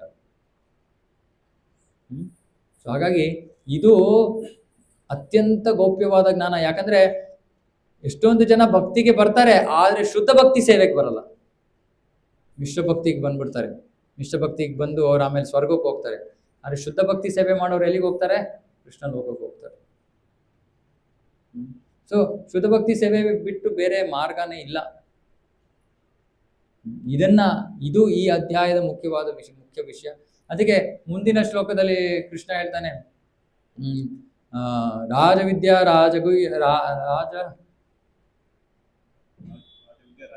ರಾಜಗುಹ್ಯಂ ಪವಿತ್ರಂ ಇದಮುತ್ತಮಂ ಪ್ರತ್ಯಕ್ಷಾವಗಮಂ ಧರ್ಮಂ ಸುಸುಖಂ ಕರ್ತುಂ ಅವ್ಯಯಂ. ಕೃಷ್ಣ ಹೇಳ್ತಾ ಇದ್ದಾನೆ ಇಲ್ಲಿ, ಇದು ರಾಜವಿದ್ಯೆ. ಇದು ರಾಜವಿದ್ಯೆ ಅಂದ್ರೆ ಎಲ್ಲಾ ಜ್ಞಾನದಲ್ಲಿ ಸರ್ವಶ್ರೇಷ್ಠವಾದ ಜ್ಞಾನ. ಮತ್ತೆ ಇದನ್ನ ಸುಸುಖಂ ಕರ್ತುಂ ಅವ್ಯಯಂ. ಸುಸುಖಂ, ಈ ಶುದ್ಧ ಭಕ್ತಿ ಸೇವೆಯನ್ನು ಆಚರಣೆ ಮಾಡಿದಾಗ ನಾವು ಏನನ್ನ ಅನುಭವಿಸ್ತೀವಿ? ಸುಖವನ್ನ ಅನುಭವಿಸ್ತೀವಿ, ಆನಂದವನ್ನ ಅನುಭವಿಸ್ತೀವಿ ಅಲ್ವಾ?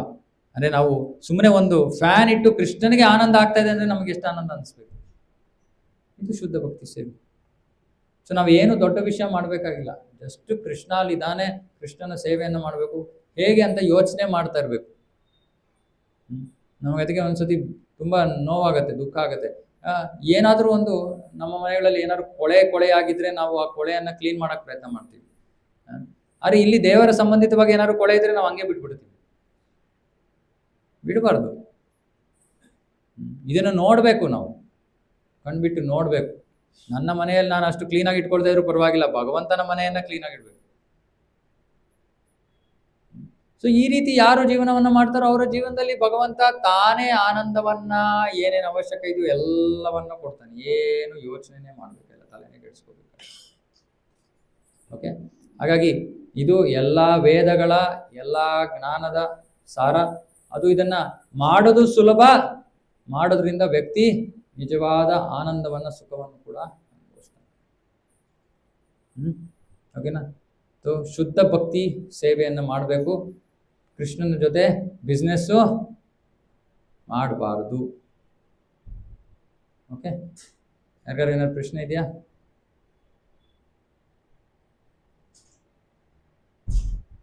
ಓಕೆ, ಶ್ರೀಮದ್ ಭಗವದ್ಗೀತಾ ಕಿ ಜಯ, ಜಗದ್ಗುರು ಶ್ರೀಲ ಪ್ರಭುಪಾದ ಕಿ ಜಯ, ಸಮವೇತ ಗೌರಭಕ್ತರು ಕಿ ಜಯ.